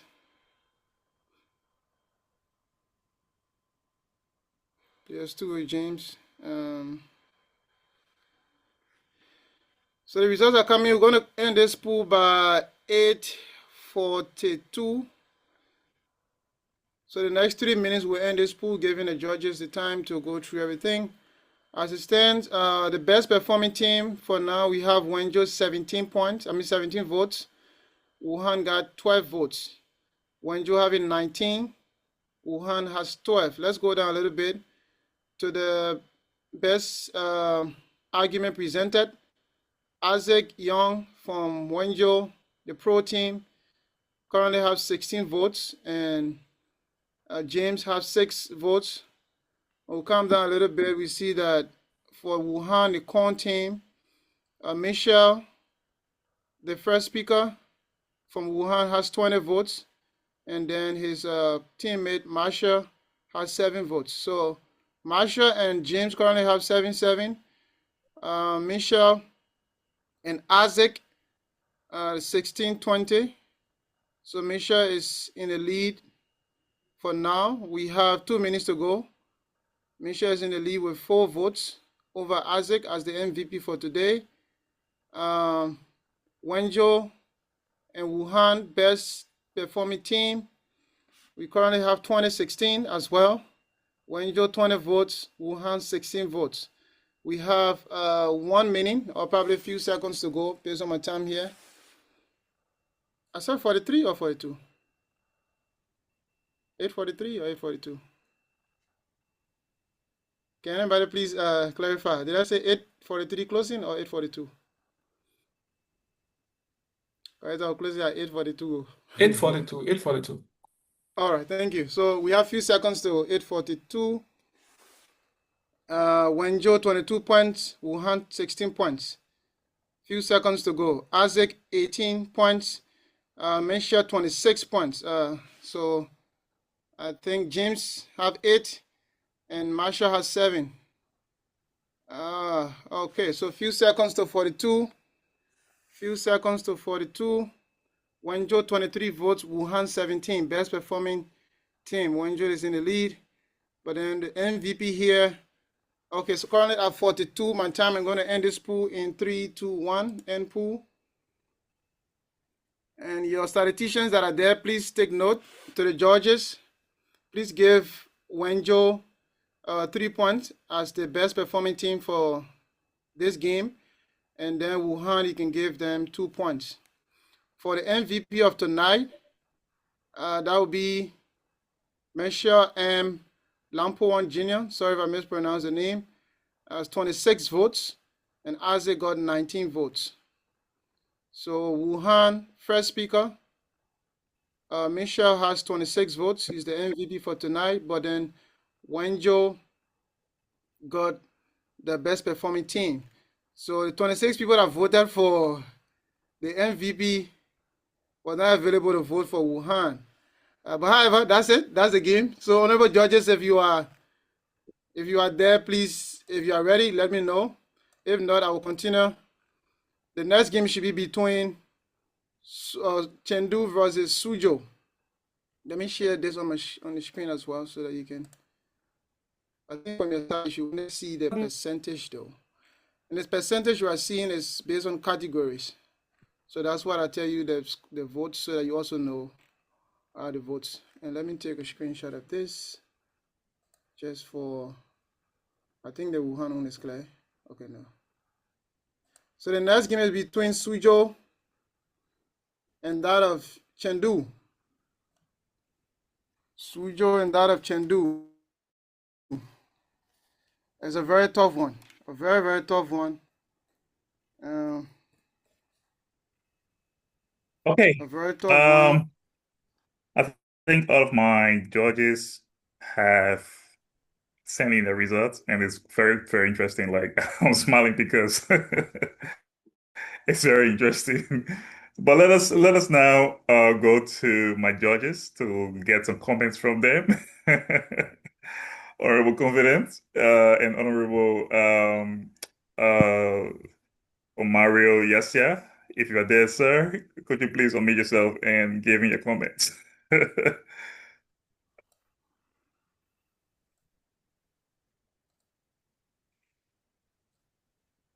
So let us begin with Honorable Yasia. If you're there, please unmute yourself and give your comments, please.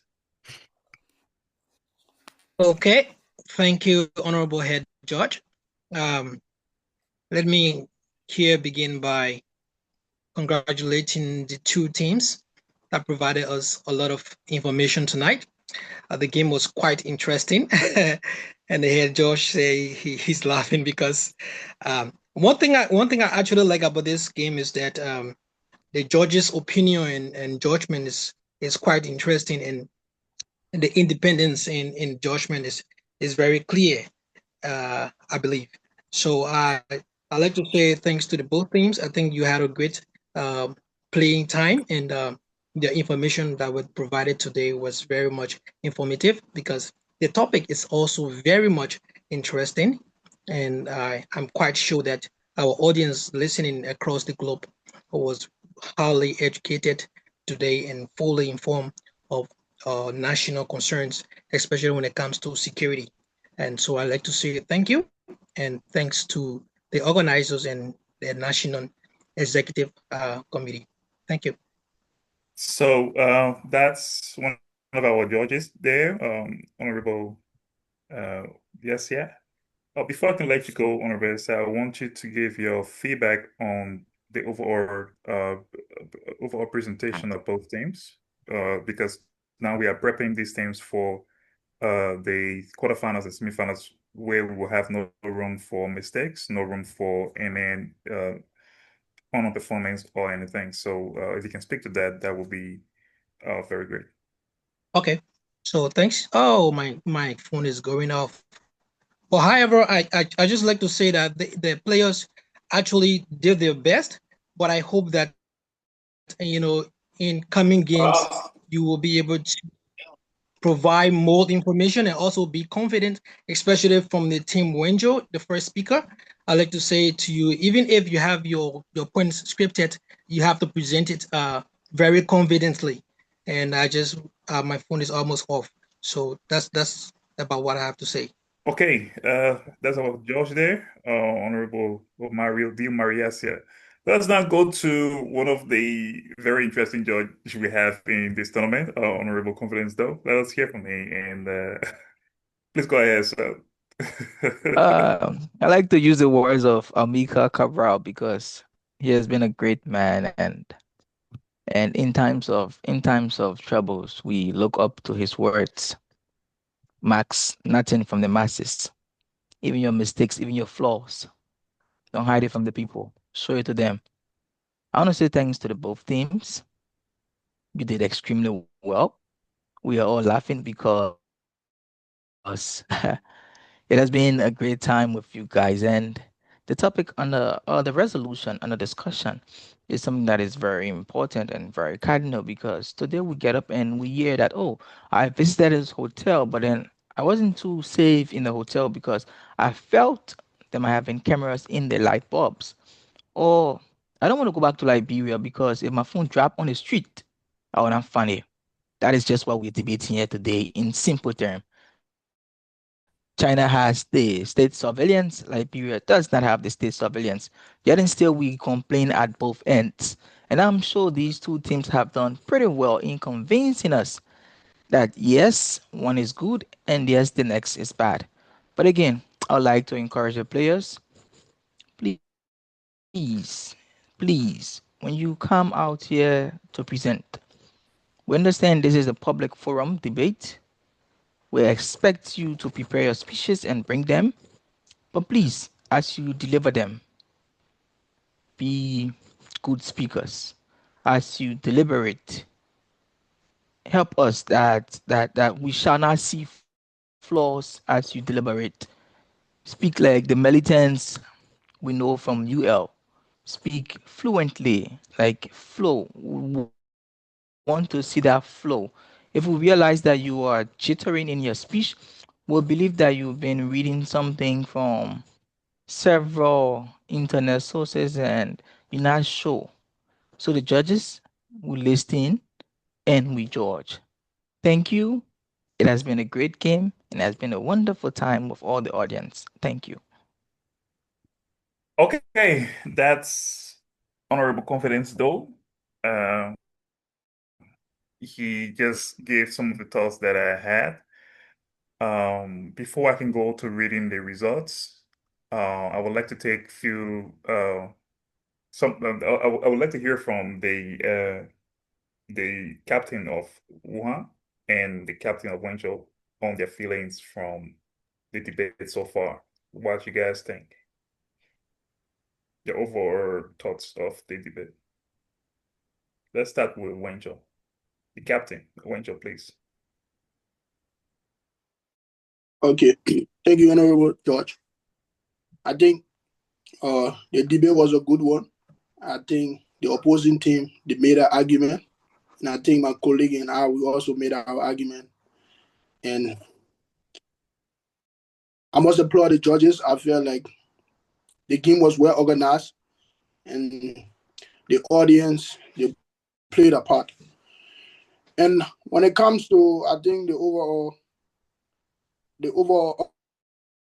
organization and the the voting process, I think what everything was done as I expected because this is my second game, and I must say I'm impressed by the judge and may the best team win. That's what I have to say. Okay, let us hear from the captain from Wuhan. All right, so it's actually been a beautiful game, and I also appreciate my opponents. They presented well. Yeah, they did the best they could. And also to the judges, thanks to you. And also to my colleague who presented along with me and all those who cast their votes for the best performing teams. But however, I will still try to end by saying that I prefer my phone being missing in Liberia than that being monitored in a hotel room here in China. Thank you. The man is headband on his acumen. Okay, there's so good at man yeah you. So soon you get the labro. The president is bringing from you right there. Okay, before I can go to reading the results, I would just like to give a few comments here. Like Honorable Bill said, you guys will have to learn to work without reading for the quarterfinals and the semifinals and finals because that will be scored also.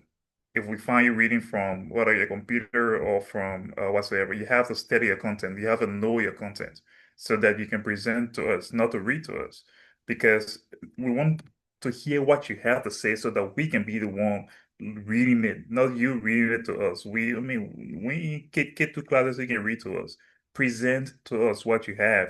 That way, you'll be able to flow freely. You'll be able to articulate your points very freely. Yes, you can write your points down on paper, notes on paper or whatsoever, but we want to see your eyes looking at us as we look at you back through the cameras that you may have. But if you continue reading to us, it's almost like you taking another man, idea whatsoever. Because within the final, we might even have a section just for, a raw argument so that we can hear what you have to deliver okay, without reading anything to us, what you have studied over the period of time. It's very important. You can't continue reading to us like this. So I hope those teams that have qualified, you should please, please, please try your best to learn to present what you have studied over the period of time. That's the purpose for the debate. What if you never had a computer near you or internet near you?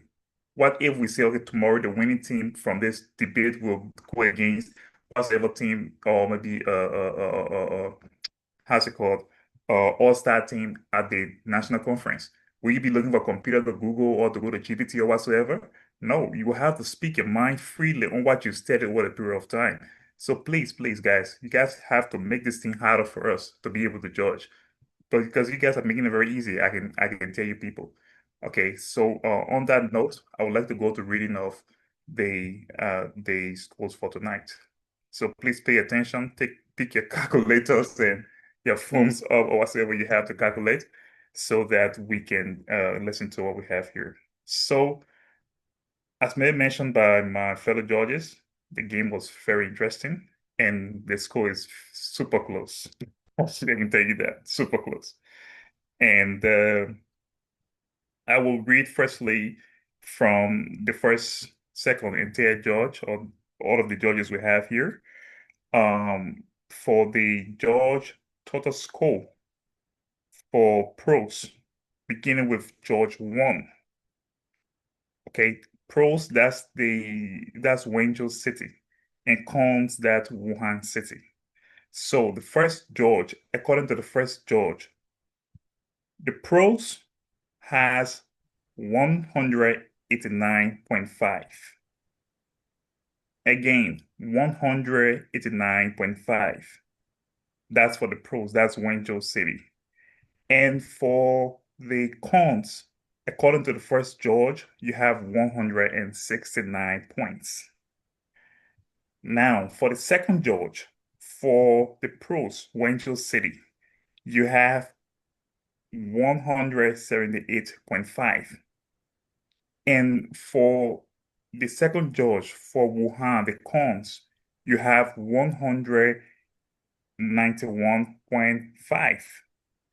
And for the third judge, for Wenzhou City, you have 182.5. And for the third judge, for Wuhan City, you have 187. So to sum up everything, the first judge gave us a total score of 358.5. The second judge gave us a total score of 370, and the third judge gave us a total score of 369.5. The total score is the combination of both teams' points under each of the judges we have here. So let us now go to the pros total score. Now, for the audience scores, we know that the audience vote for the pros, they obtain a vote of 3. And the audience vote for the con, they obtain a vote of 2, giving Wenzhou City the popular vote for the audience. And now for the total score for the pros, for the judges' tallying votes, is 550.5. That's the city of Wenzhou. And for the cons for Wuhan, it's 547.5. So in total, the final score, the overall score for the tournament for this game, for Wenzhou, the pro wins with 553.5 points, and the cons lost with 549.5 points.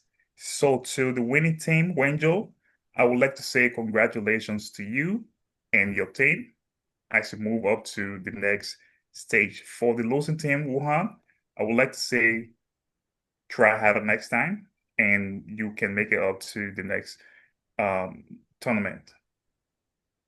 So with that being said, I would like to turn now over to the president if he has anything to say, and then we can sum this up. Yeah, thank you so much, honorable judges and debaters. Thank you. Also, please be informed to all the debaters, basically to all the cities. The draw for the quarterfinals will be happening after this upcoming game.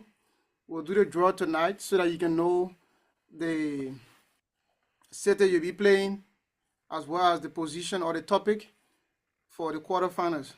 So please stay at the end of this game to know your next fixture and the topic. Yeah, so Wenzhou City won. I hope I listened to it clear. Wenzhou City won. And Wuhan, Misha won the MVP.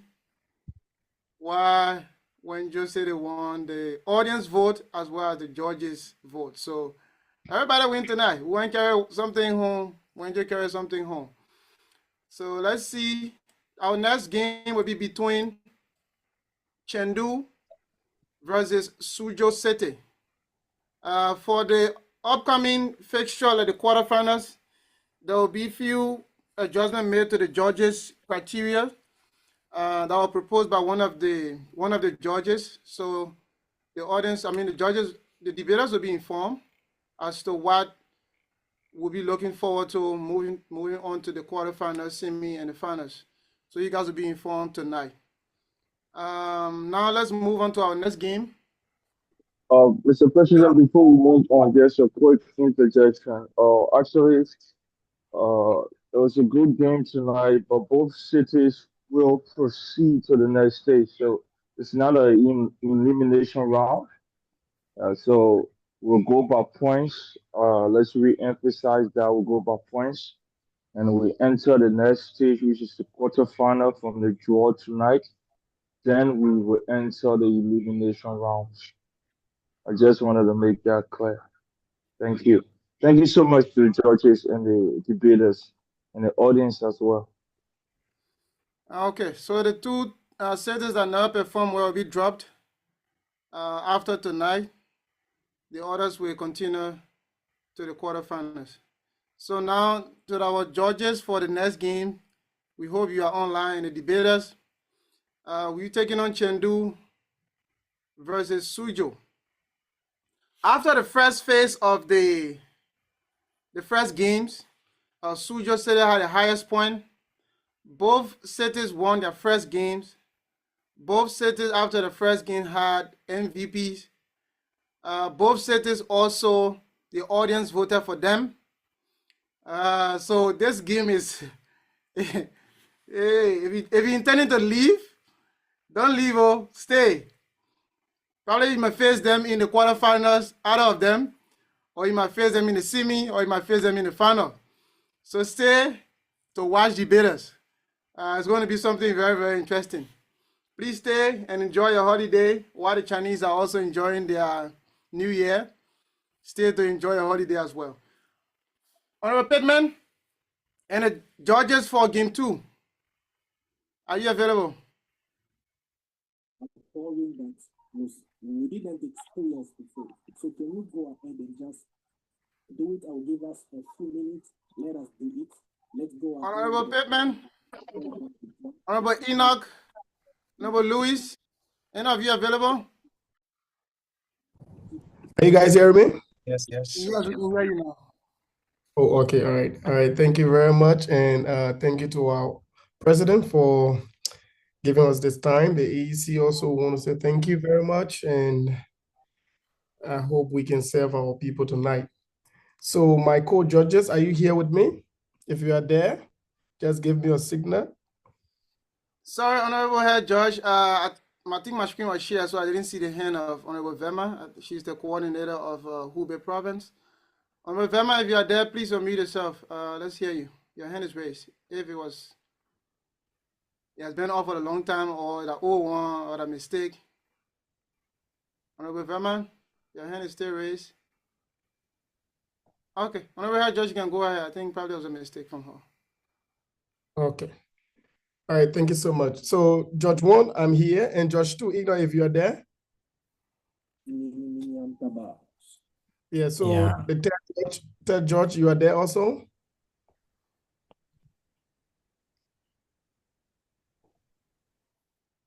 Okay, probably we can see our third judge.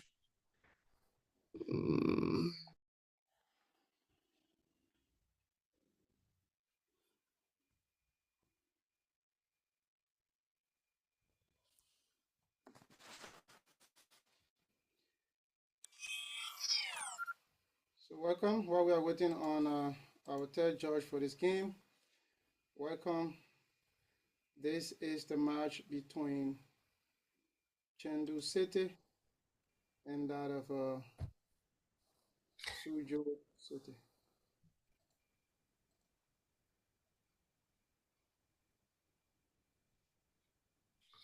Okay, welcome. We don't want to keep you waiting. Welcome. I hope you can fasten your seatbelt and as we go through our second game for tonight, and I hope you can have a fascinating time as we wait our second judge, our final judge.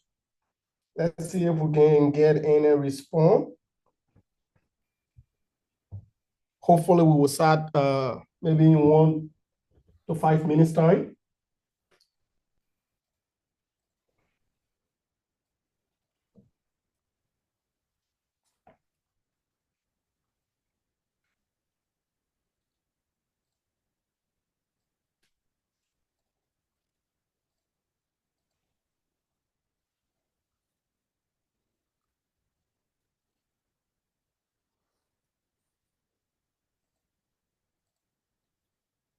Welcome, welcome, welcome.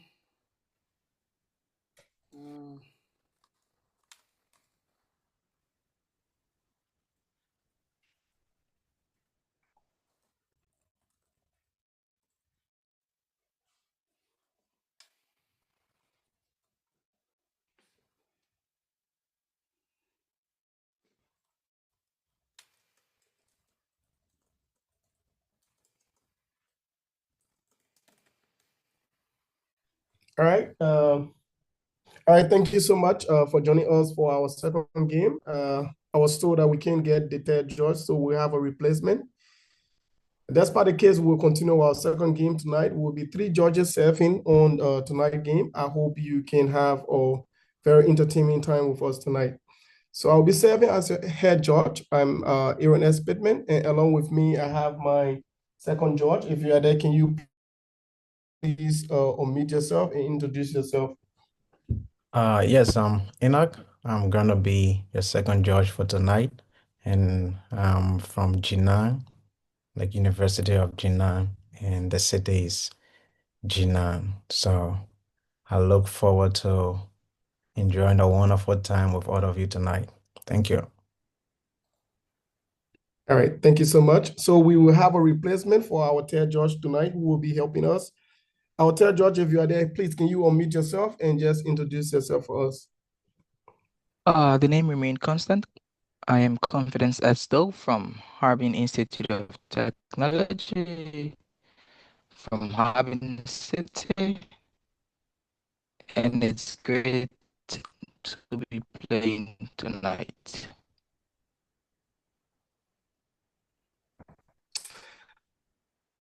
All right. With that being said, I want to say thank you so much for joining us tonight. And I hope we can carry on and have a very great time tonight. So tonight we will be debating on the topic or probably the resolution. Should the legacy of historical figures be judged by contemporary moral standards? So I hope we can have a very good insight tonight. It is my hope that we get clarity on the proposed question. So thank you again for joining us. Before we go, I will want to consult with our 2 teams. If the 2 captains are present, you can just probably unmute yourself and let us know if you're here. Your pro team, Chengdu, Yes, are you sir. here? Yes, sir. Chengdu is very much present. Thank you. Okay. All right. What about Suzhou? Suzhou, are you here? Yes, we are present. Okay, that's good. So with that being said, With that being said, I will give each team the opportunity to quickly introduce yourself with your members tonight. So we go with the pro team first. Yeah. I'm Okay, so Jenna, and I'm here with my fellow colleague, and you will introduce yourself later. Okay. okay, so I'm Christopher Lavo, representing the city, the beautiful, warm city of Chengdu. And I'm also here with my fellow co-debaters tonight. Lydia is going to be playing with me, but we also have other members that are part of the team. We have Scarlet Miracle, and we also have Scarlet Amos and Melissa. So all of them are recognized tonight. Thank you. All right, thank you. Thank you very much, Team Chengdu, which will be our pro team for tonight. We now move to Team Suzhou, the common team for tonight. If you are there, can you please unmute yourself and give us a quick introduction? Greetings to all. I'm Priscilla B. Dwell, along with Daniel Kalihine. we are from Suzhou University of Science and Technology, and we are grateful to be on this intellectual platform. Thank you. Okay, with that being said, we want to say thank you to our two team and bravo for accepting this challenge and for taking the mantle to carry on tonight's game. So before we go quickly, I know we all are familiar with the rules, but I just want to keep something in mind. I hope we can work in time tonight. The first thing I want to clarify, I don't want us to be repeating, most especially when we come to the crossfire section. So I hope that we can pay the most important attention when it comes to the question, so that you can be able to respond instead of saying, oh, can you please repeat the question? That will only be done in the case we have internet issue. Yeah, so with that being said, I will quickly remind us that we have the constructive speeches that will be done by the two teams. And we have crossfire examination, 6 minutes. And we have rebuttal also be done by the two teams. And we have cross examination for the rebuttal, the two teams. Summary speeches, the two teams, and we have grand crossfire, the two teams again will be doing that, and the final focus speech. So these are the categories tonight we'll be looking at. And before we go further, my co-judges, you have anything else to add?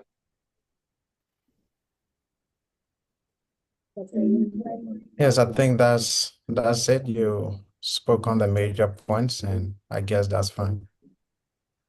Okay, our timekeeper, is everything set? Yes. Okay, with that being said, now we move straight to our game for tonight. And I'll read again our resolution, or the topic we'll be debating on tonight: should the legacy of the historical figures be judged by the contemporary moral standards? So go straight to our first team, which is the pro team, Chengdu. Your first constructive speech. That will be done in 5 minutes. Okay. Good evening, honorable judges, esteemed chair, and fellow debaters. My name is Lydia Tipeno. I'm standing firmly here in support of the notion. Should the legacy of historical figures be judged by contemporary moral standards? Firstly, let us take a look at what it means to be judged by judge historical figures by contemporary moral standards. It actually means we should evaluate past leaders and influential individuals, not only by the norms of their own time, but by universal ethical principles that we now uphold, such as respect for human life, freedom from oppression, protection of human rights, and moral accountability. We are not erasing achievement, but insisting that action with significant harm cannot be celebrated with impunity. In essence, leadership carries moral responsibility across time, and understanding that responsibility helps us to learn from our history. Power and harm must be evaluated. Historical leaders exercise immense power, and their decisions directly affect millions of lives. Their action cannot be separated from the consequences they have caused. Take a look at Christopher Columbus in the 1500s. Columbus' voyage opened the Americas to Europe, often celebrated as discovery, but in so doing, he enslaved indigenous people, forced labor, and caused mass death. This is a clear moral harm. Celebrating exploration without acknowledging these atrocities destroys our history. Anacortes in the 1500s conquered the Attic Empire for Spain. He obtained mass killing, budget disruption, and exploiting the population for personal and national gain. Judging him by moral standards does not diminish his strategic skills, but it ensures ethical responsibility for the human cost. Looking at Joseph G. Rouse in the 1800s, our own first president, according to the Journal of Pan-African Studies, first president of Liberia asserted that American Liberians had a manifest destined to bring civilization to tribal hitting of the hinterland, systematically including indigenous people from political participation and that of citizenship. Modern moral standards emphasize equal political rights, highlighting the injustice of systematic exclusion. Genocide, ethnic values, and violence and harm and of mass harm equals atrocity and accountability. Looking at Samuel Kayando in the 1980s, he actually won the public and actually got into public seat through the military coup, and he ruled by ethnic bias, repression, and unlawful killing.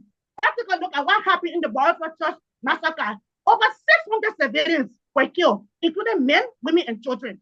Modern moral standards includes contains massacre, ethnic targeting, and that of human rights violation. Even political turbulence does not excuse the deliberate harming of civilians. Liberian funding individuals involved the American Liberians controlling lands, governance, and that of education, nationalizing our indigenous people. Slavery and racial hierarchy are universally condemned today in our history. Leadership that reinforce inequality must be judged by contemporary moral standards. Awareness actually did exist and still exists now. Some contemporary recognize harm and acted to prevent it, improving and actually proving that unethical choices were actually avoidable. Look at Bartolome de la Casse in the 1500s, a Spanish priest who documented atrocity against indigenous people and lobbied for human treatment. His work actually shows moral alternatives existed. Many leaders who perpetrated crime made conscious decisions. Looking at Thomas Jefferson in the 1700s, he authored the Declaration of Independence claiming all men were created equally. Yet, Jefferson enslaved hundreds of people throughout his life. That contradiction had led. While moral evaluation is essential, we must access action not just by voice. Judging leaders preserve our history and prevent reputation. Judging historical figures does not erase achievement and increase or it creates honest narrative and ensures society recognize victims offered from atrocity and their blood in the oppression. From Columbus to Jefferson, from Brothers to Doe, leadership carries moral responsibility. Achievement does not erase suffering. Ignoring moral failures breaks repeating history. Importantly, we should be able to visit the past despite the amount of pain and suffering it has cost us, to learn and prevent the future harm. Judging historical figures by contemporary moral standards ensures justice, accountability, and integrity. It applies universally across continents, centuries, and even today. History is more than achievement. It is the sum of consequences. Ignoring harm risks repeating mistakes. Esteemed judges, honorable chair, and fellow together. Time. Thank you very much. Thank you very much. Thank you very much. All right. So that was the first constructive speech from the pro team, that is Chengdu. Now we move to our first constructive speech from the team Suzhou, that is the Con team. If you are there, are you ready?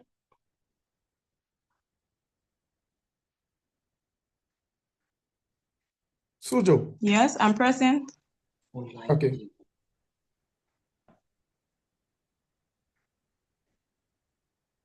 Mr. President, Honorable Judge,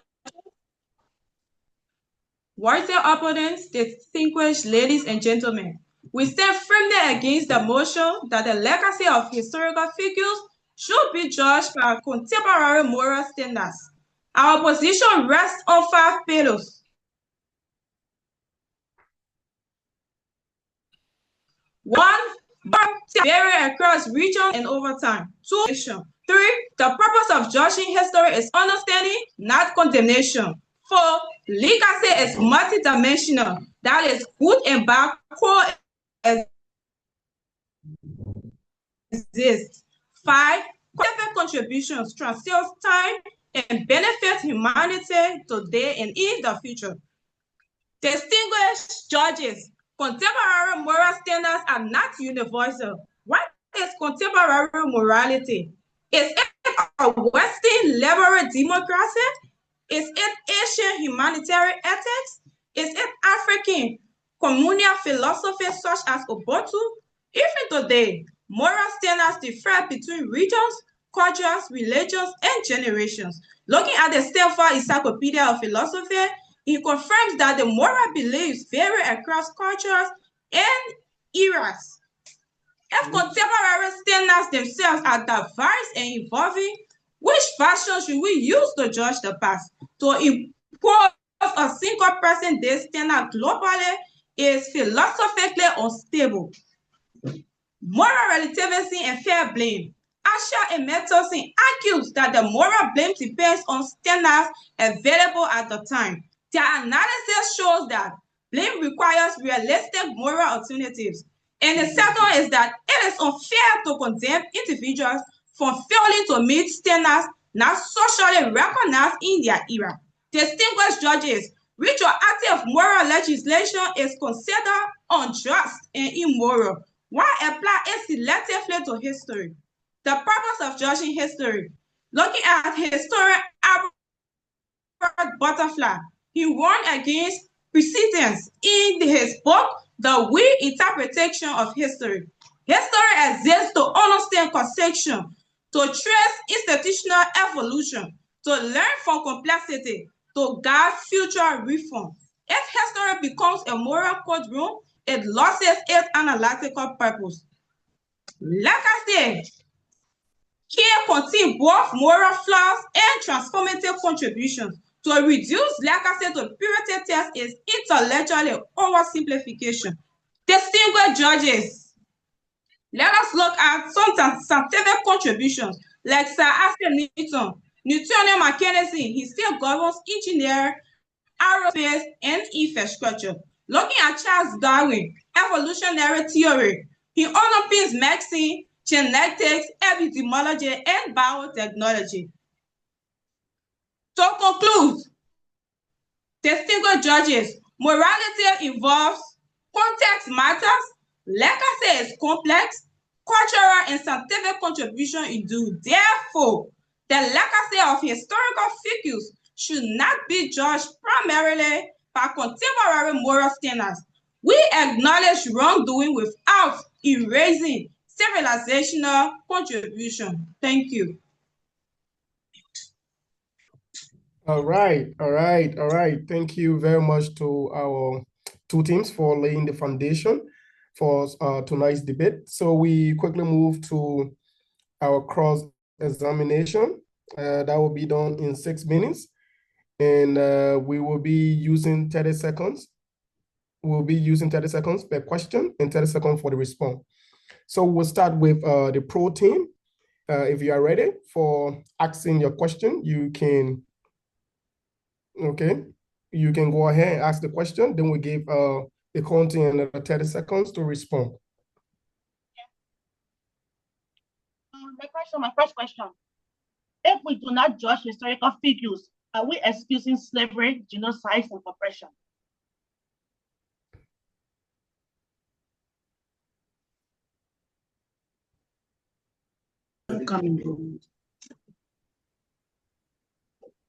Hello, are you getting me? Can you come again, please? Okay, before we go further, this is where I was talking about basically tonight. We don't want to be repeating the question. We don't have time for that, actually. There is no time allocated for us to be repeating the question. So I will beg our two teams to please pay attention when the question is being asked. Please. I don't want us to repeat this again, because if that happens, it means you forgo the question and the judges will be considering that. So I don't want us to repeat again. So I will now do this for the first time, but I'm not going to do it anymore, only in the case of internet issue. So I will ask the first team to repeat the question. This will be the last time it happens. Are you hearing me? So can you please repeat the question? I said, if we don't judge historical figures, why then are we excusing slavery, genocide, and oppression? Okay, we are not excusing slavery or historical figures, but rather we are trying to improve. You should improve on it based on their context during their era. So it's all about improvement. Thank you.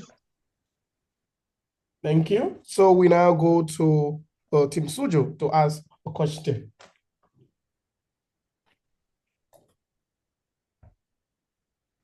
Okay. My question is, can you name any society in history that perfectly match today's moral standards?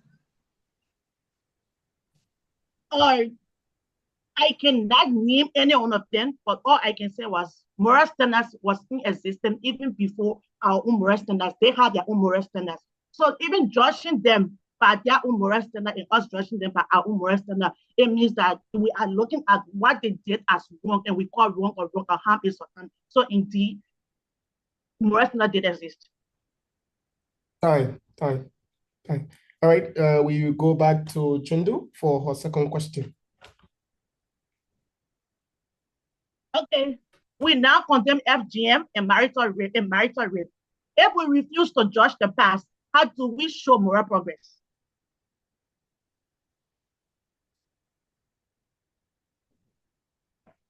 Team Suzhou, if you are ready to respond.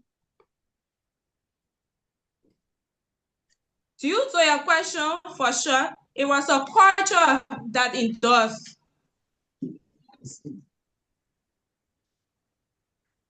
So we are not excluding it, rather we are not excluding it, but we are improving on it like I stated earlier to your first question. Okay, thank you. You can now go ahead and ask your second question, Team Suzhou.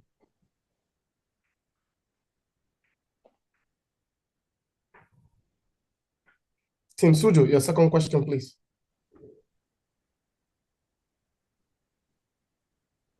My dear Suzhou, opponent, due to my first question that I asked, you did agreed upon. If not, my worthy opponent, indeed, there is no argument due to my first question that I asked, because he said there is no history that matches today's moral standard. My next question, if morality is involved, why should people from the past be punished for the present? Time. Let us make use of the 30 seconds that is given us, please. The judges are taking time into consideration during the scoring, please. All right. Team Chengdu. Yeah. Go ahead with the response. I didn't get the question.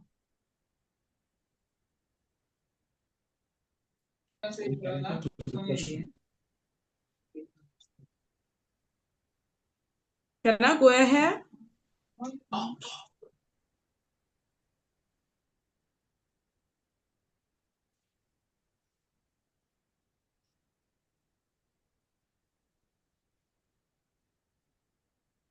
Okay. Team Chengdu, can you go ahead with your third question, please?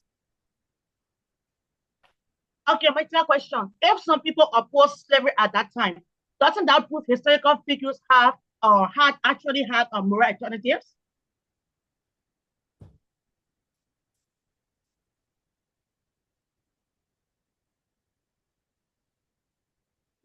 Team Suzhou, the time is yours now. Due to your question,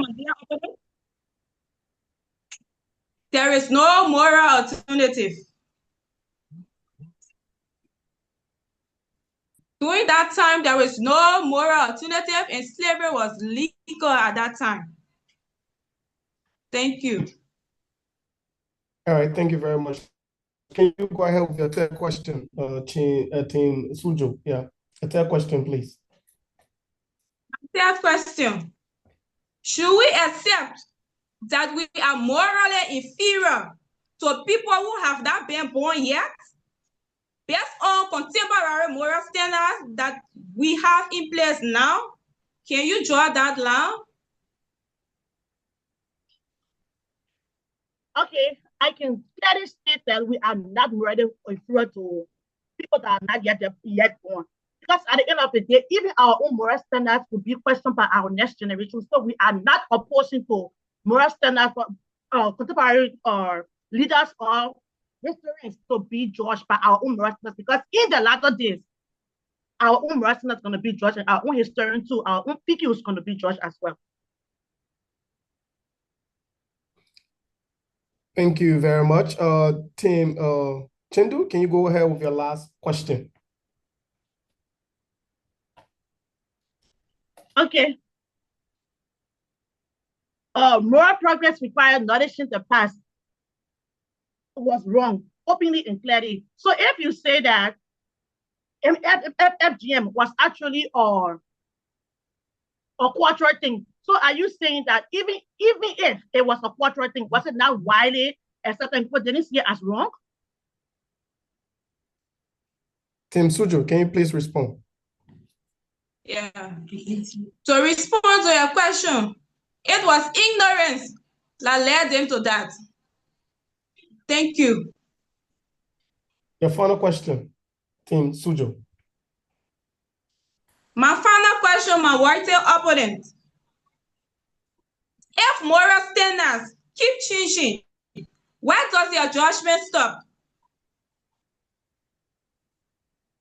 Firstly, if moral standards keep changing, it means that we are actually evaluating our system and taking what is moral to be done and what is not to be talked about. So we are not asking to change history, but we are asking to evaluate the entire system and what are wrong. Thank you. All right. Thank you very much to our two teams. You guys make your point in the cross-examination. I want to say bravo. Now we move forward to our rebuttal speech. And our first speech for the rebuttal will come from the pro. So the pro team, if you are ready, say ready, then the timer will start. Yes, I'm ready. Honorable judges, respected opponents, our distinguished audience, tonight we argue that historical figures' legacy should be judged by contemporary moral standards. And here is why. Honorable judges, my co-debater has already provided overwhelming facts that completely destroy our opponent's argument, and you can see the weakness in their reasoning. The debate is finished, and honestly, our opponents are intellectually helpless. Imagine she wants to compare Charles Darwin theory, or she wants to cite Charles Darwin theory as an excuse for atrocities that was committed against our ancestors during the time of slavery. Let me just tell her, the issue of Charles Darwin theory was not about ethics. It was about biology. And what we are discussing today is moral. We transcribe to ethics and not anything that has to do with biological composition or evolution. She also wants to use historical relativism as an excuse. That is not an excuse. The issue about ethics transcends with time. As we improve, we adapt the ethics that are used for that era. And don't tell me that because before, during the time of Thomas Jefferson, slavery was legal, that means there was no resistance to slavery. That is not true. Even Thomas Jefferson himself, when he declared that all men are made equal when doing the writing of the American Declaration of Independence, this is something that was clear. If you say all humans are created equal, do you think that's so? Team Chengdu, the time is running. The time is running. Go ahead. Okay. Probably, go ahead. Please, can you pause the time? Why am I being interrupted? Sorry. Go ahead. Sorry. Yeah, a few seconds will be. Sorry. Yeah, go ahead. Okay. So our opponent cited that historical relativism is an excuse for atrocities committed in the past. If that is the case, then we will say that the genocide that was committed against the Jews by Adolf Hitler is right. Are you telling me that what King Leopold did to over 10 millions of Congolese was right? King Leopold killed over 10 million Congolese when he ruled the Congo through indirect rule. And do you know he also involved into acts that led to amputations and people members from those people that were affected still live today. What are you telling me? Do you think because what he did at that time was justified, so now we can go to DRC and construct a statue of him there? Do you know what that is going to cost for the victims? So now let's address the opposing side key flaws. Why their reasoning is not very, very strict. The first thing, the opposing side the opposing side argues that historical context matters. We do agree that historical context matters, but what historical context does not justify is the harm that will cause to others. For example, the opposing side may defend that Thomas Jefferson's ownership of slaves was common in his time, but the context does not erase the fact that he violated a basic human rights, which we value today. And second, our opponent argues that the standards are subjective, but contemporary values are not random. They change over time. They are rooted in universal principles such as human rights and justice. And this is what we want to convey. Let's look at a survey that was conducted in 2024 by YouGov survey. It found that 54% of Americans prefer to celebrate the Indigenous Peoples Day over Columbus Day. Why? Even though we celebrate Christopher Columbus as being a man that was a great explorer, do you know what he did to the natives that he met in America?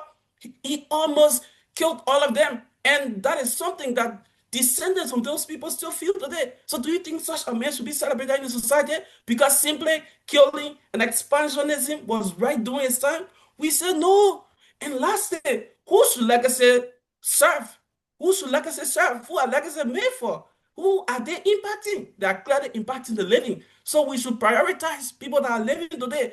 That is why we cannot ignore the morals that were conducted back in the time. We should use contemporary moral standards to judge them. So this is why we want to tell them we reject the position that affirm that historical figures should not be judged by contemporary moral standards. This is not to look down or paint our historical figures as good or bad, but this is a progressive standard that we hold today, and this is the only way that our society can move forward. With this, I submit. Thank you. All right, that's Team Chengdu, the first rebuttal speech from Team Chengdu. Now we move to Team Suzhou for the first rebuttal speech. Team Suzhou, are you there? Team Suzhou. Yes, am I clear? Team Suzhou. You are breaking in. Team Suzhou, are you there? Okay, yeah, now you are clear enough. Yes, I'm here. You can proceed. Am I clear? Yes, of course. Honorable judges, our opponents have tried to collapse two different ideas into one, calling something morally wrong and condemning an entire legacy. That confusion is the core weakness of their case. What is legacy? Legacy should be viewed from two lenses. It encompasses good and bad. When we call something wrong, it means it is moral evaluation of an action. Let me repeat myself, of an action.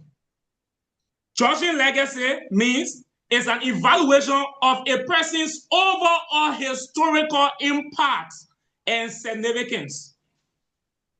Let us be clear. Yes, slavery was wrong. Yes, oppression was wrong. Yes, injustice was wrong. But acknowledging wrong is not the same as rewriting legacy. Our opponents want you to believe that if an action fails to their moral standard test, the entire historical figure must be reclassified primarily as immoral. That is not moral clarity. That is historical reductionism. Legacy is not moral purity context. It evaluates 1, impact, 2, institutional change, 3, intellectual contribution, 4, structural transformation. Take example of the same Thomas Jefferson they are taking into consideration. Thomas Jefferson, he owned slaves, which were morally wrong, yet he authored the Declaration of Independence. that was historically transformative. Those two facts coexist. One does not erase the other. Another example, a great figure, Aristotle, who is regarded as the father of logic. He justified natural slavery in politics. He argued that women were naturally subordinate, yet he formalized deductive logic. He influenced political theory across centuries. He advanced clear scientific classification and observation. Without Aristotle, the structure of Western philosophy, theology, and even scientific reasoning would be profoundly different.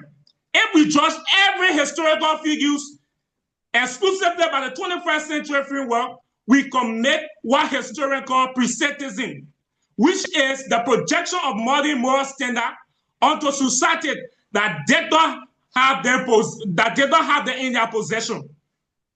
Another outstanding figure in the continent of Africa, Nelson Mandela. Nelson Mandela, he was a co-founder of the arm wing of ANC on Honto Wisiwi, which is translated carry out sabotage. Yet, he led the dismantling of the apartheid policy in South Africa. He became a global symbol of reconciliation. He was the first Black president of South Africa. He promoted peaceful transition instead of civil war. Another outstanding figure is Kwame Nkrumah of Ghana. You can follow in the leg of Thomas Sankara. He came to power via coup, yet he promoted women's rights. He inspired modern African movement. That brave young leader, vibrant leader like Ibrahim Touré of Burkina Faso that Africa celebrates. In conclusion, we cannot achieve universal moral consensus in the past. How can we assume it existed uniformly across country past? History shows that moral awareness evolves. Society changes through struggle, debates, and development. Let us ask ourselves, will the future generation judge us harshly for environmental degradation, AI rates, and global inequality? Practices we see now start to development and necessity. If we demand timeless moral perfection from the past, we invite the same irrational judgment upon ourselves. History requires context, understanding, not absolute moral universalism. For this reason, our honorable judges, we strongly reject the motion. Thank you. All right. All right. Thank you very much to our two teams. That is Team Chengdu and Team Suzhou for clearly leading their rebuttal speakers. Tonight, just to remind you, we are debating on the topic. We are debating on the topic historical. Should the legacy of historical figure be judged by contemporary moral standards? Yes, just to remind us about the topic. So we now move to our cross-examination from the two speakers of the rebuttal speech. So we have 6 minutes, and each player will be given the opportunity to ask a question within 30 seconds, and the other player will also be given an opportunity to respond within the same 30 seconds. So we go to Team Chengdu. If you are ready for your first question, you can signal us and you can go ahead with the question. Thank you. Okay, I'm ready. Go ahead. Okay, I appreciate the charismatic presentation by my opponent, but he said a lot without saying anything. First of all, he supported our argument. He agreed that we are not erasing legacy. And secondly, he admits that morals evolve over time. So my question to him is, if we do not judge people by what they did in the past, do you think King Leopold II of Belgium, who killed 10 millions of Congolese, deserve Nobel Peace Prize today? Thank you. To our timekeeper, can you please refresh your page? Can you please refresh the page? Because yes, I'm having a problem with that. It's very slow. Yeah. Can you please refresh the page? And because of that, I'm even giving my own time now because if you want to look No, at don't it too. worry. Yeah, we too will here working on that. I also noticed that. So can you please refresh the page because the time sometimes there is not going when they are speaking. So sometimes they even go or below. We don't. Let's see. So So are you ready? Yeah. yeah, Just refresh what the about page. Just reload the page. Then you can do the time again. The same time of page. okay? Yeah. Thank you very much. Okay. What about now? Okay. So Sorry. we'll try now again. Yeah, we'll try now and we will see. All right, so Team Suzhou, did you get the question? If not, we will. Team Suzhou? Team Suzhou, are you there? I'm here, sir. Did you get the question? You can kind of repeat, sir. Okay, we'll do My that because. question was clear. How can you say you didn't get my question? Sorry, because of the inconvenience of the time issue, please, can you repeat the question? Even if you ask the audience, they will say they got my question. It's okay. Can you please repeat the question again? Okay, can you please restart the time? Okay, let's go. So again, let me just remind my opponent that shouting doesn't win debate, and that all of what he said just reiterated our point that number one, we are not erasing legacy, but we are trying to set the record straight. Number two, that morals transcends true history. It's not static. That is why we need to use modern moral standard to judge past leaders. So my question to him was, if you think we should not use modern moral standard, do you believe that we should give King Leopold II, who killed tens of millions of Congolese, a modern Nobel Peace Prize? All right. Thank you very much. Thank you very much. Can you respond to the question? Team Suzhou? Yes, sir. Yes, sir. Yeah. Can you respond to the question? Okay. Like I told you, a legacy encompasses two lenses. One, they are good and they are bad within legacy. So we are not saying these people who committed atrocity should be held. No. What we are saying, history is meant for educational purposes.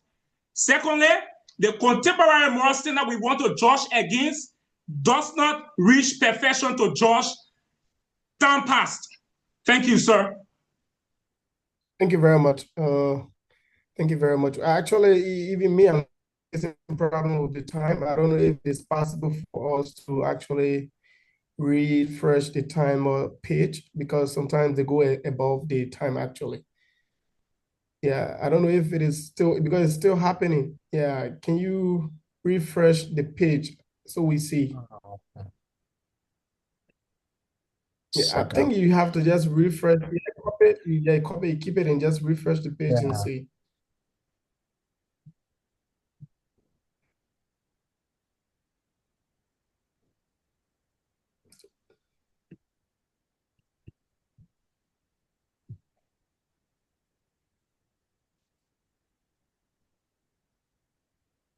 I think you can just use your timer on your laptop. It will be more good.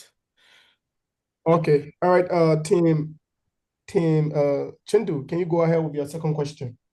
No, I think he should ask me now. I think my opponent should ask me. I already asked my question. Oh, you asked the question. Okay, yeah, because of the Yes. time. Yeah, Team Suzhou, can you please ask your question? Okay, sir. This is my question to my worthy opponent. Is it fair and realistic to blame historical figure for standard that did not exist during their time? Okay. Can I just jump into his time and use the remaining 11 seconds out there to answer before he gets into my 30 seconds? So I will tell you for sure. Please, can you please prompt me, Honorable Judge, please, can you please prompt me before starting my time so that at least. Honorable Judge, are you getting me? The time is running. I'm making a point to you. Okay, please, you have to be very attentive when it comes to the time issue. Yeah, so when he asks the question, it is your duty to respond. And as soon as you start responding to the question, the timekeeper will start the time.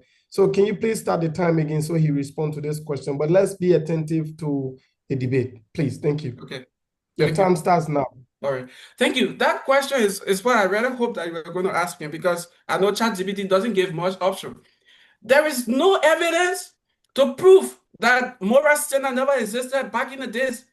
Our leaders, our historical figures back then, choose to ignore it because they wanted to be politically, they wanted a political benefit for it. Let me tell you, King Leopold II, there was a journalist called E.D. Moria. He exposed brutal force used by King Leopold cutting the hands of kids in Congo. Let's look at the transatlantic slave trade. Federal docklines and wooden Wilberforce also exposed, but they ignore. Thank you very much. Thank you very much. Please pay attention to the time, actually. Please pay Okay, thank you. attention to the time. Yeah, so now you can go ahead and ask your second question. All right, let's go. I saw my opponent hailing coup as a good moral standard because he mentioned the coup leader in Burkina Faso. So it means that he will even support a coup against President Joseph Boakai because it's a good moral. He mentioned that to support his argument. So my question to you, just recently Ghana, they are passing a proposition to rename the airport from Kotoka to Accra International Airport because Kotoka was a general that led a coup. Do you think the Ghanaian government is foolish? They don't know what they are doing? All right. Team Suzhou, can you respond to the question, please? My opponent got me wrong. I'm sticking to the topic of legacy of historical figure. In legacy, as I stated previously, it encompasses of good and bad. So in Burkina Faso, like I previously stated, these were stuff that we made clear. But however, there were outstanding contributions that societies are benefiting from today. Thank you, sir. Thank you very much. Can you go ahead and ask your second question, please? Team Suzhou, second question. Team Suzhou? So my dear colleague, do you believe our generation has reached moral passion to use contemporary moral standard as a yardstick to judge others or historical figures?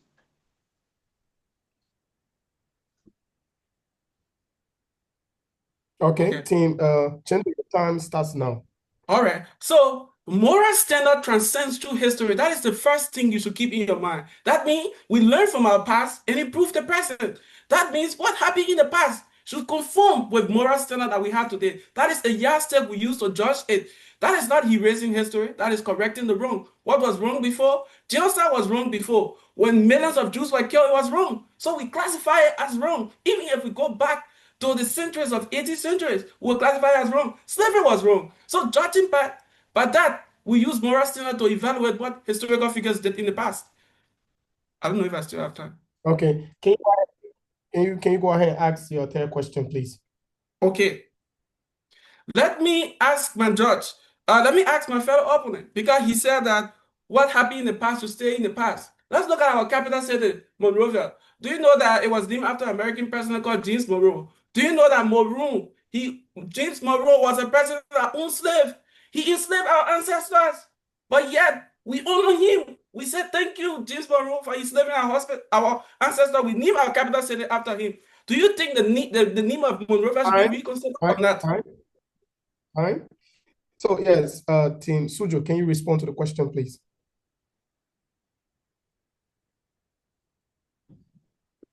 Like I said, my honorable judge, I think my colleague needs a good education when it comes to legacy of historical figure. The word legacy itself has so much that he should learn from. It's not just beating around the bush, right? We say in the legacy of historical figures, we say it encompasses of good and that of bad. Learn this tonight, right? We acknowledge that these things happen, but we use it for historical purposes. Time. Please pay attention to the time. We are very serious about that. We're taking that into consideration. Please pay attention to the time. Okay, so thank you very much. We will ask our third question, our fourth question from Team Chengdu. Your fourth and last question, please. No, I think Suzhou should ask their last question now. Oh, sure, right? Okay, Team Suzhou, your last question, please. Team Suzhou. Yes, sir. The last question. Okay. So my colleague, what happens to education if we remove 5 historical figures from history? Chengdu, your response. Okay, thank you. So first of all, our opponents are getting it wrong. We are not saying erase historical figures from history. We are telling you to judge their action by modern moral standard. Let's take, for example, if genocide was wrong during World War II, by modern moral standard, let's say that is wrong. Because if we don't do that, that means us destroying the planet to deal with climate change because we are getting economic benefit would not stand any scrutiny in the face of future generations. That means what happened in the past. I mean, we can make a reparation for slavery. So that is why we should call what was wrong in the past wrong as per modern moral standard. Thank you. Time. All right. We're taking that all into consideration. The time, we're taking it into consideration. So thank you very much to our cross-examination from the rebuttal speakers. Thank you very much. And just to remind you, tonight we're debating on the topic, should the legacy of historical figures be judged by the contemporary moral standards? And the game tonight is going through between Team Suzhou, which is the pro team, and that of Team Chengdu, which is the pro team, and that of Team Suzhou, which is the con team. Thank you very much. We will now go to our first speaker, summary speech. So our first speaker from the pro team, that is Chengdu, if you are there. Yes, I'm here, please. Chengdu, you are there? Oh, yes. Okay. Before we go forward, Prezo, you have something to say?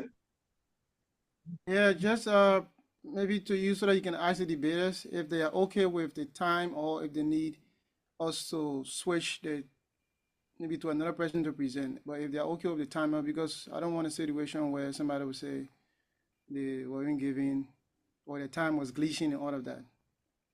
If we are on course with the two captains, what you guys are concerned about the time? Even me, I'm finding some difficulties when it comes to the time issue. No, we understand that we're supposed to keep our own time in with the timekeeping on the so we are okay with it. So are you guys okay for Chengdu? You okay with the time? Yes, please. Suzhou. Yeah. Suzhou. Yes. Team Suzhou, you okay with I'm the time? comfortable with the time. Okay, then I'm comfortable with the time. Thank you very much. Honorable Head Josh. Yeah, go ahead. I just want us to remember, I just want the two teams to remember, I hear them saying that they're keeping their own time. The time you're keeping in at your time, right? The time we're going by for this game, it's our time. Exactly. That's the general time we use to judge. Whatever time you got in the background is in the background. We don't see it. So if you're not okay with this time, just tell us. No, when I mean we keep our own time, it means that 5 minutes is already in your head, so you should know what you are saying within 5 minutes. Okay, exactly. The judge is making a very selling point. If you're not okay with the time on the string, is the time that we are going back. Should we change it or should we proceed? The two teams, should we proceed with the time? Yeah, we can proceed. Let go. All right, thank you very much. Thank you. And thank you to our president for bringing that up, because even me, I was finding some difficulties, but the two teams are okay. So thank you very much. And now we will go to our summary speech. That will be done by the first speaker from the pro team, that is Chengdu. If you are ready, timekeeper, can you please change our time to 5 minutes, please?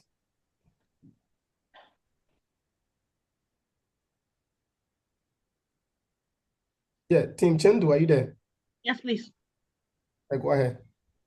Honorable Chair, respected judges and wanted opponents, this House believes that the legacy of historical figures should be judged by contemporary moral standards as a position we define dictionary. To judge means to evaluate historical figures using the moral standards we believe in today, such as human rights, equality, justice, and respect for human dignity. Let us be very, very clear tonight. This debate is not about rewriting history. It is not about canceling the past, but it is about the simple truth. Power must answer for harm. The opposition wants you to believe that we cannot judge the past, but we cannot judge the past. If we cannot judge the past, it means that we cannot learn from it. If we cannot learn from it, we are doomed to repeat it. Achievement does not erase atrocity. Christopher Columbus is praised for exploration, but exploration built an enslavement, and mass death is now glory. It is suffering. Ernest Cortes is praised for conquest, but conquest sucked in blood and quartered destruction. It's not greatness, it is brutality. In Liberia, Joseph Jenkins Robert helped establish a nation, but under the American Liberia rule, indigenous people was politically excused and marginalized for generations. So I ask, to achievement cancel oppression? Does building a nation cause denying others a voice in it? No. Leadership must be judged by its consequences, not by its accomplishment. Some actions were universally wrong. We understand that under the Samuel Kanyendo leadership, Liberia had a serious ethnic discrimination, dealing with our trial, repression, and that of horrific Marvel Church massacre, where hundreds of people, innocent, black focus on innocent civilians were killed. The opposition saying it was a different time. We understand that it was a different time, but tell me, when was killing a civilian morally acceptable? In what era? Is it the 1500s, the 1400s? In what era? And when was ethical targeting over just? When was it ever a justifiable stuff? And when was oppression ever right? Genocide, slavery, racism, unlawful executions? These are not moral ideas. They are timeless violations of human dignity. If we refuse to judge leaders who enable such harm, we are not being fair. We are being complacent in silence. There were products of our time. We understand those were times in the era where we would never understood morality. It is an excuse. It's like provides moral alternative. Like I said, fundamental cast spoke against cruelty. Thomas Jefferson also wrote, all men were created equally. Yet, enslaved people. That's what this. What we are actually trying to say. It's what what you guys are trying to say. Honestly, what they should prove something powerful. They knew.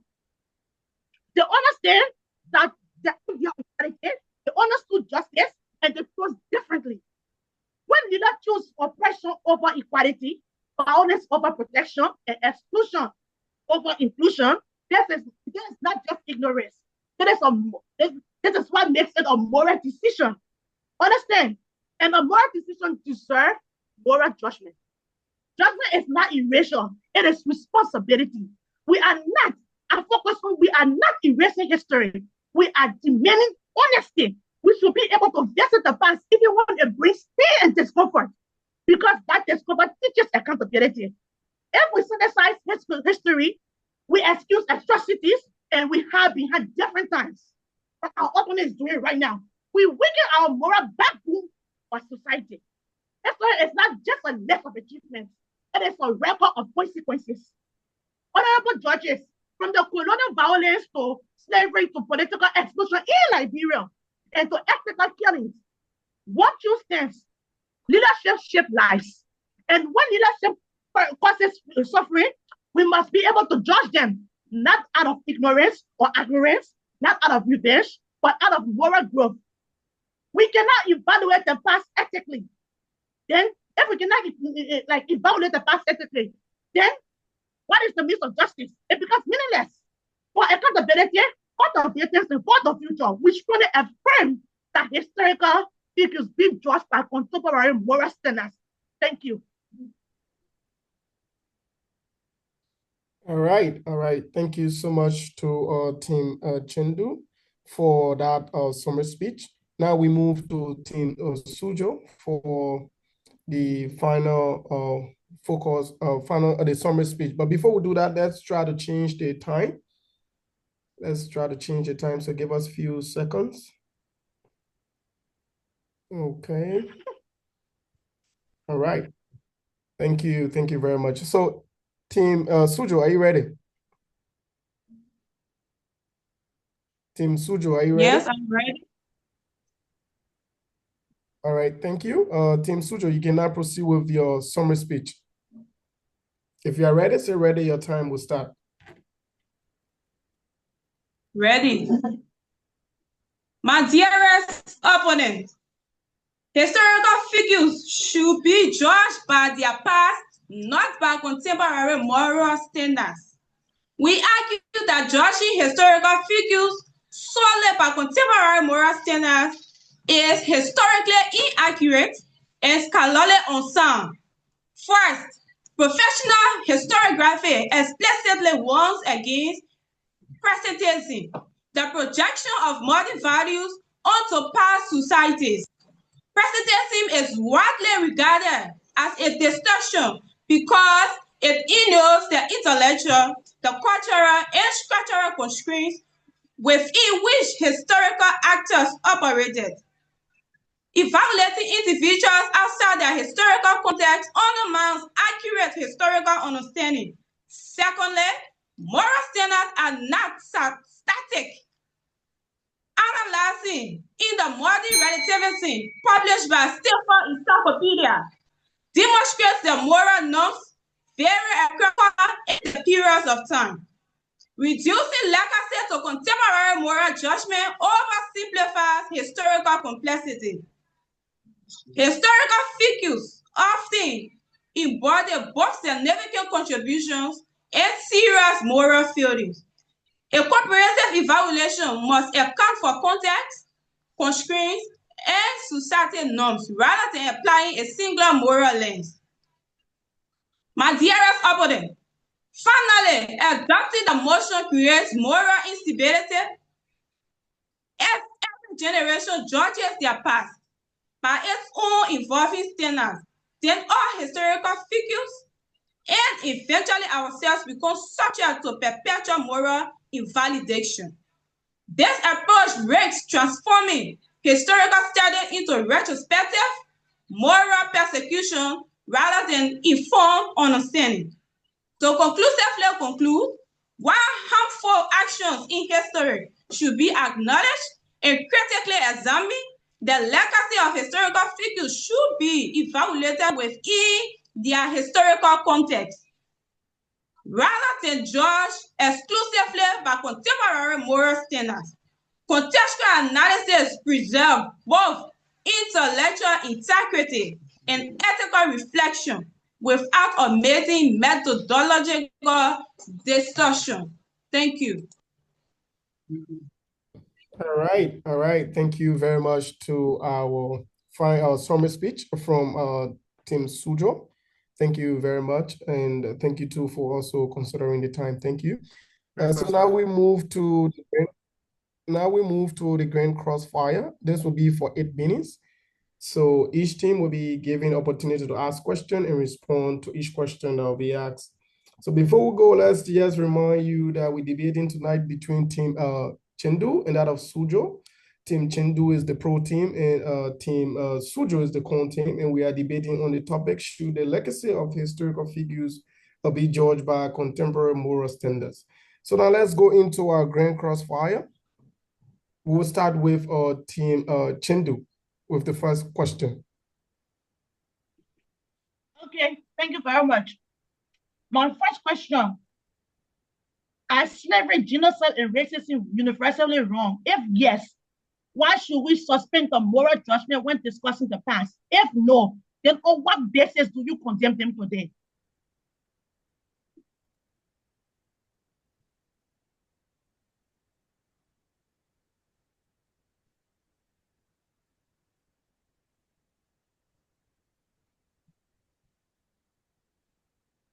Team Suzhou, are you there? Yeah. Honor. The question that our opponent keep asking, I think it's just repetition. We are telling you the legacy of historical figures cannot be judged by contemporary moral standard. In a nutshell, contemporary moral standard in itself is universal, right? It differs across region, across geography, and across culture. So you cannot use contemporary moral standard to judge those in the past, right? When slavery was, Time. So yes, team Suzhou, go ahead with your first question.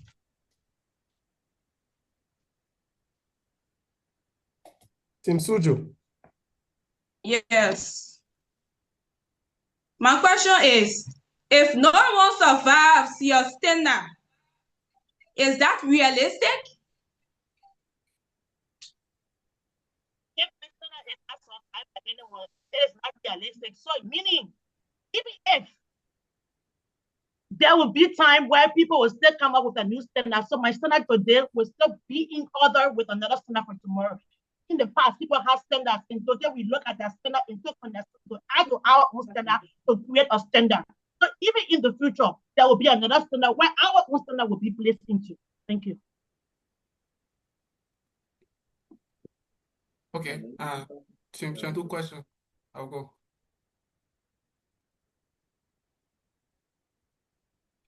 Okay.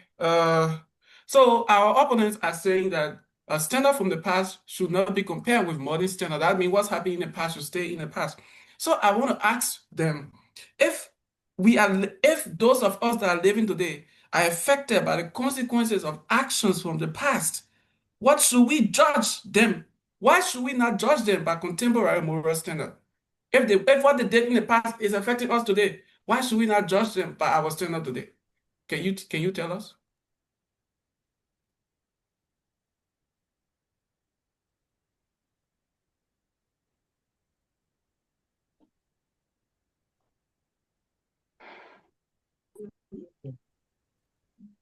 I think our colleague is not getting the entire resolved question rightly. So why we ask that the legacy or historical figure are not benefiting us in this era. So what do you think of Aristotle? I previously mentioned him formalized deductive logic. He's regarded as the father of logic, right? He deeply influenced thinkers that affected our world. Thank you, Chief.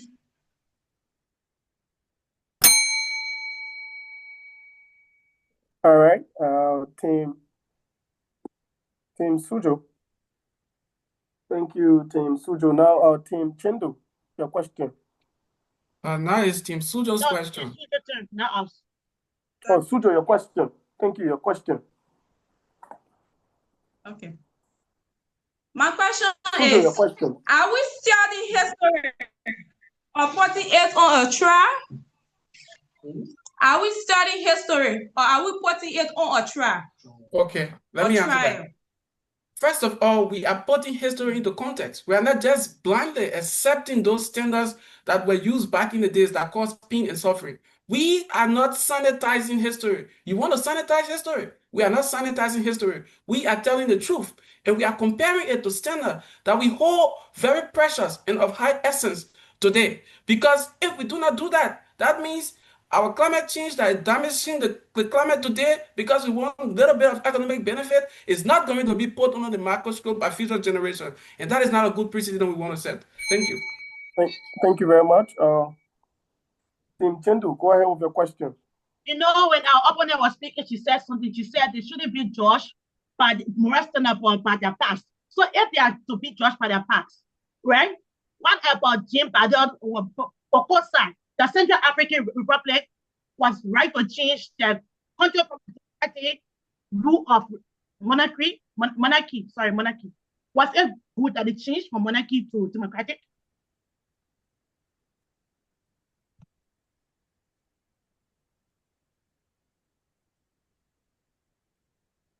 Good question. Hello? You keep me broken.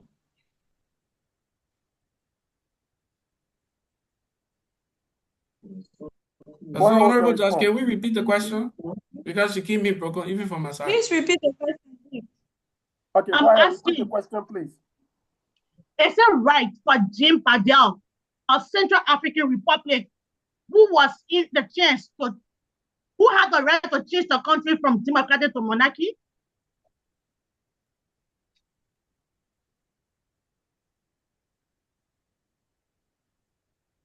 Any idea? Due to your question that you asked, we cannot judge them based on their past, based on their eras. You only have to improve, but you cannot judge them. Like I told you earlier, I said morality is not static. Thank you. Okay. Go ahead with your question, Suzhou.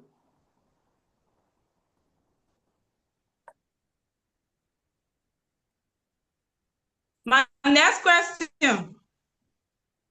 Does judgment without context produce truth or arrogance? Okay, let me answer that. So again, our opponents are bringing in the issue of historical relativism, but they don't want to admit that moral principle transcends with history. That means we improve over time. And as we improve, the standard changes. And the standard that we use today should be applied to whatever was done in the past. That is why today, people who were enslaved people can go and apply for reparations because it's just fair. We are not going to say because slavery was legal back then, so what was done to people, those who were enslaved cannot get justice? No. So I have a question. Time. Yes, Chengdu, your question. I have a very simple question for them because I feel like they do not really understand their arguments. They even want to use it from a biological perspective, citing Charles Darwin, but they forgot to know that discovery is derived from ethics. So my question is, do you believe in human rights? If so, do you think that victims whose rights were abused in the past, do you think they should seek justice or not? Do you think they should seek justice as per body moral standards or not? That's my question.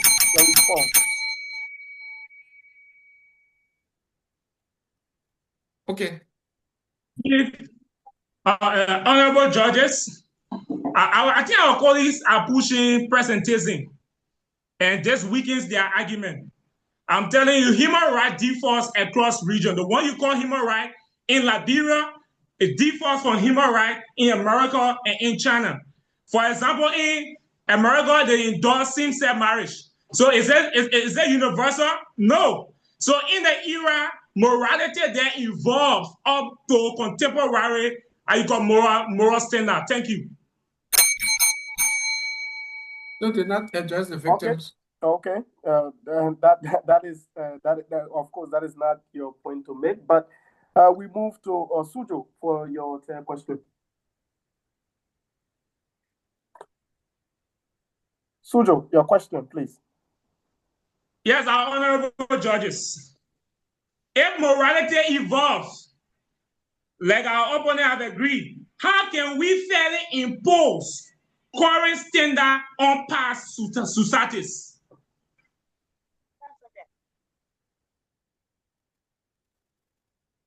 When we say morality evolves, it means that even back in the days, they still have their own form of moral context. Like, for example, like I said, Father Lomé de la Casse, he pushed for morality, and then he talked about human rights being violated.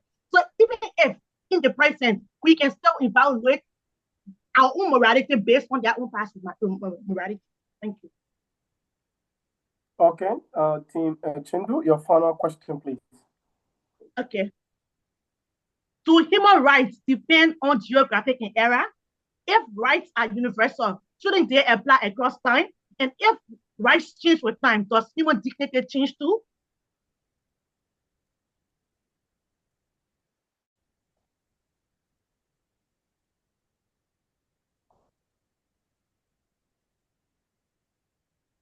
Okay. Suzhou, are you there? To our colleagues,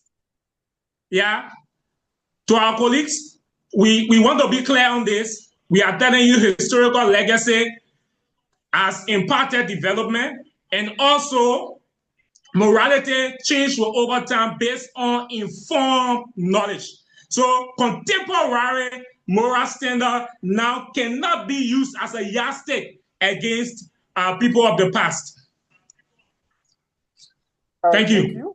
You can now ask your last question, Suzhou.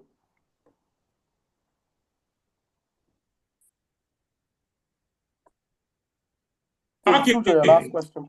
I think, yeah, am I being clear, Chief? Yes, go ahead. Okay, my question to my colleagues. If historian evolve presentation, why should moral judgment ignore it? Okay, let me reply to that. The issue about presentism brings in historical relativism, and historical relativism brings in erasure of history, and this is where things get distorted. We are not erasing history. Today, if you go to the museum in Great Britain, you will see Winston Churchill is there, but you're not going to see a statue of him. Why? Because even though Winston Churchill is celebrated for opposing Nazi regime, but he also committed atrocities on the British soil. His policy led to the death of millions. So that is why they choose not to reward him. If you build a monument, you reward. But if you put him in the museum, you keep context of history. Thank you. Time. Thank you very much to the two teams. We highly appreciate the Grand Cross of Fire, or maybe you can say Grand Cross examination. Thank you very much to our team Chengdu, and that of our team Suzhou for their Grand Crossfire. So now we will move to the final focus speech. That will be done by the second speaker from team Chengdu. Okay. So, honorable judges, please, honorable judges, our respected audience, let this be clear. Our opponents want you to believe that we are trying to erase history, but that is not the case. We are not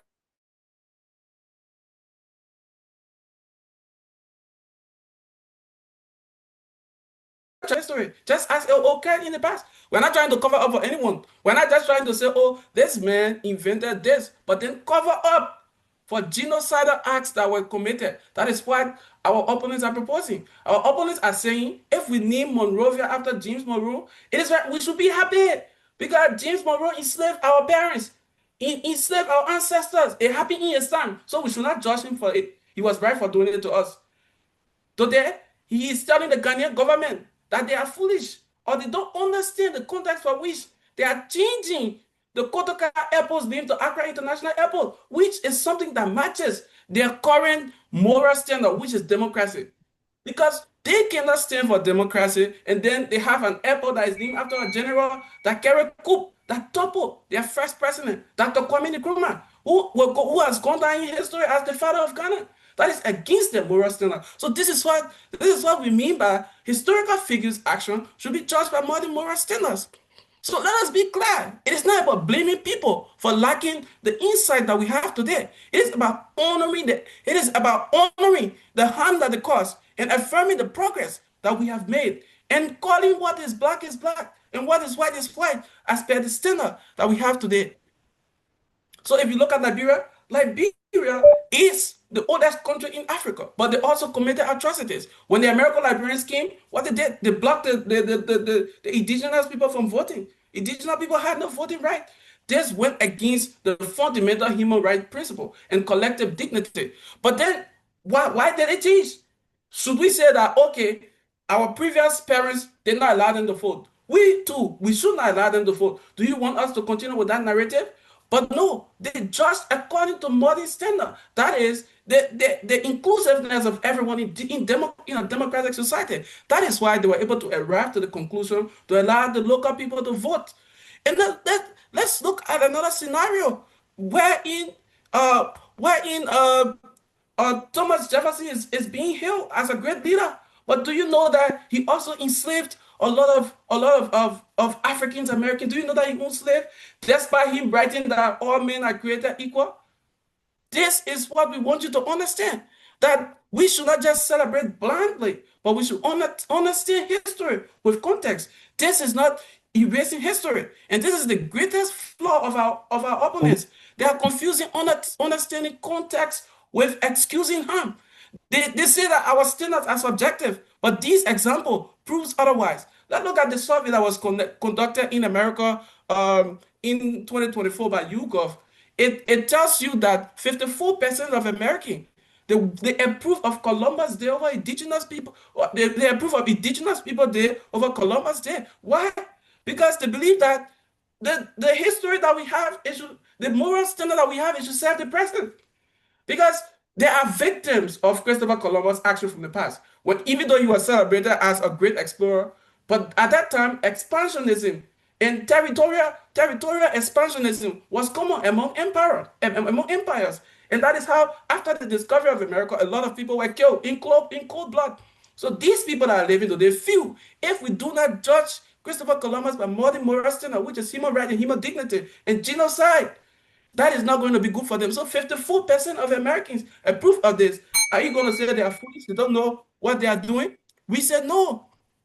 So I want to tell our opponents, thank you. Thank you for arguing that we should honor slaveholders and coup leaders because it was their time. Also, thank you for telling Black Americans and indigenous community that genocide survivor, being that they feel it is sweet for them in our common English. It's sweet for you. And thank you for also insisting that keeping statues that honor men like Edward Chaston that killed 19,000 black slaves and people like Cecilia Ross that promoted white supremacy is the way to go. And it's a good solution because it was right in their time. But we are telling you, we reject a comfortable excuse. We promote moral progress because it means that we should grow beyond our past. So, fellow judges and distinguished audience, we are the ardent supporter that historical figures should be judged by modern moral standard. I submit. All right. Thank you to team Chengdu for that final focus speech. Now we move to our second speaker from team Suzhou for their final focus speech.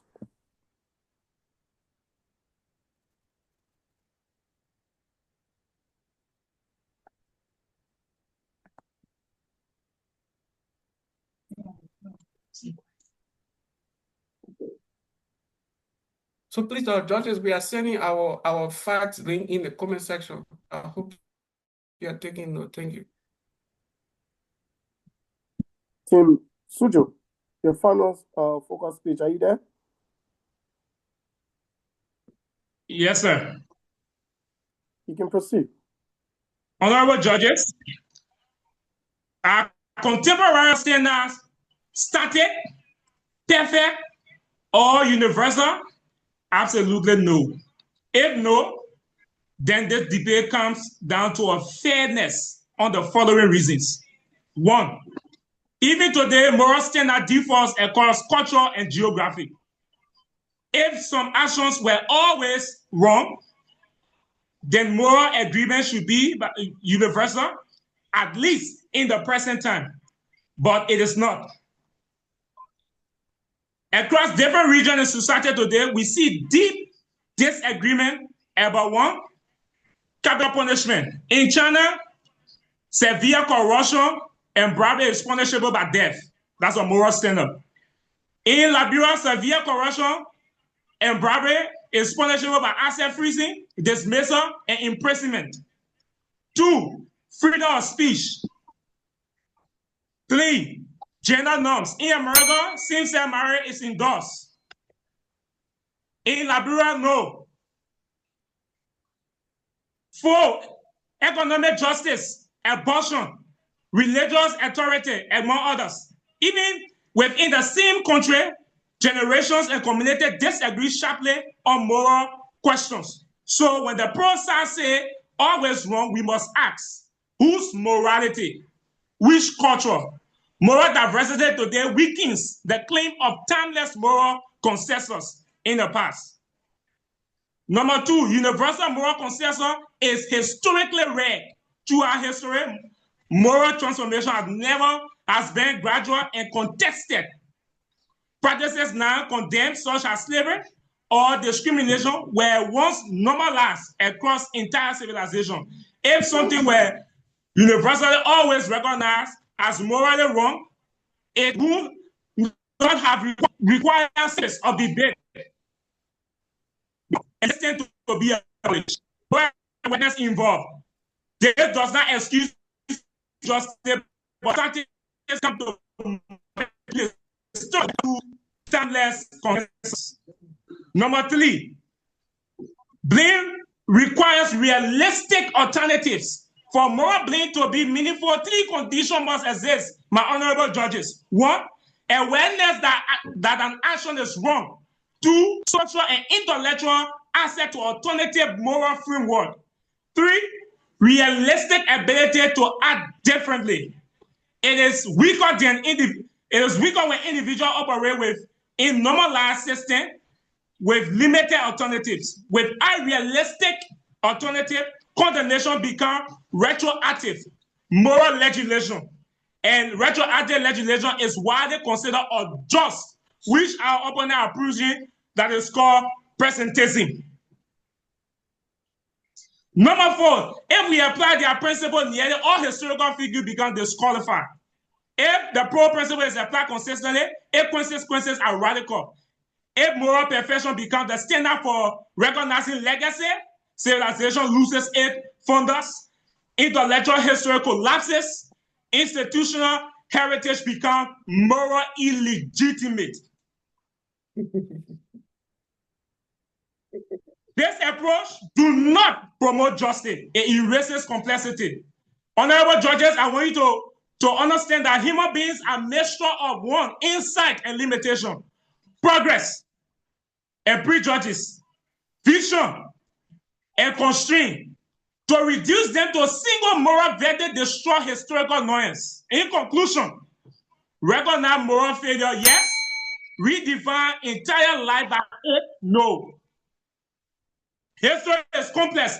Humans are imperfect, and progress is built by 5 people. If we judge the past only by today's standard, we erase context, noise, and the very lessons history teaches us. For fairness, honesty, for understanding, we urge the judges to reject the motion. Thank you. Sheshani. All right. We say thank you. We want to say thank you to Team Suzhou for that final focus speech. So now we move to the president. President, are you there? While Yes, our judges get into their schoolroom and discuss our excellent debate tonight. Mr. President, if you are there, you can take over for now. Let the judges do their tallying, please. All right. Okay. Thank you. Honorable, you can kindly start sharing. And to Team Suzhou, the first speaker, it is Wilhelmina or Priscilla. Can you please confirm that? Priscilla. All right. Let me just make that changes. Where's that figure? And to the audience, to other debaters, the judges system was explained to you during the very first round when we're doing the spinning wheel and all of that, selecting your topics. The judges system is not influenced by audience vote, because it's not possible for them to go back to have all 3 judges to go back and change all of their scores because audience voted in 3 minutes. So it is not influenced by it. There is a system that they are using. They are not even using pen and paper to get your scores. Your scores are coming in real time. As they are importing your scores, all of the other judges are seeing everything they are doing. So nobody is changing score or influencing anything because of audience vote. Things are done here in real time. It is not doing. So please, whatever result is coming out is not because when the audience vote for this team, then it means the judges vote for that star. That's the reason why. No. So maybe during your draw tonight, we'll talk about that again, so that you see those that are not in the meeting, you will get to see the system and how it works. So please, judges are not giving you score because audience voted for this person or that person. So let's go into the pool. I'm going to launch this pool. Please, if you are using the web, you might not be able to see it, but if you see it, then there's a log. So I'm going to launch it now.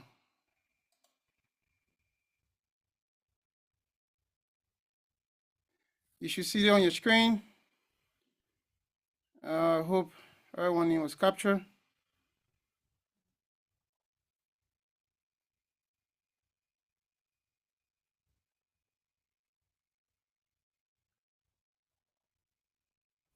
And also I'm going to flip my screen here so that you can see the result for the audience vote as it is coming in. The only reason why the judges vote or even or the judges initially they're going to tabulate their score, they just want to bluff. But as you guys were doing your debate, they already have all of your scores already.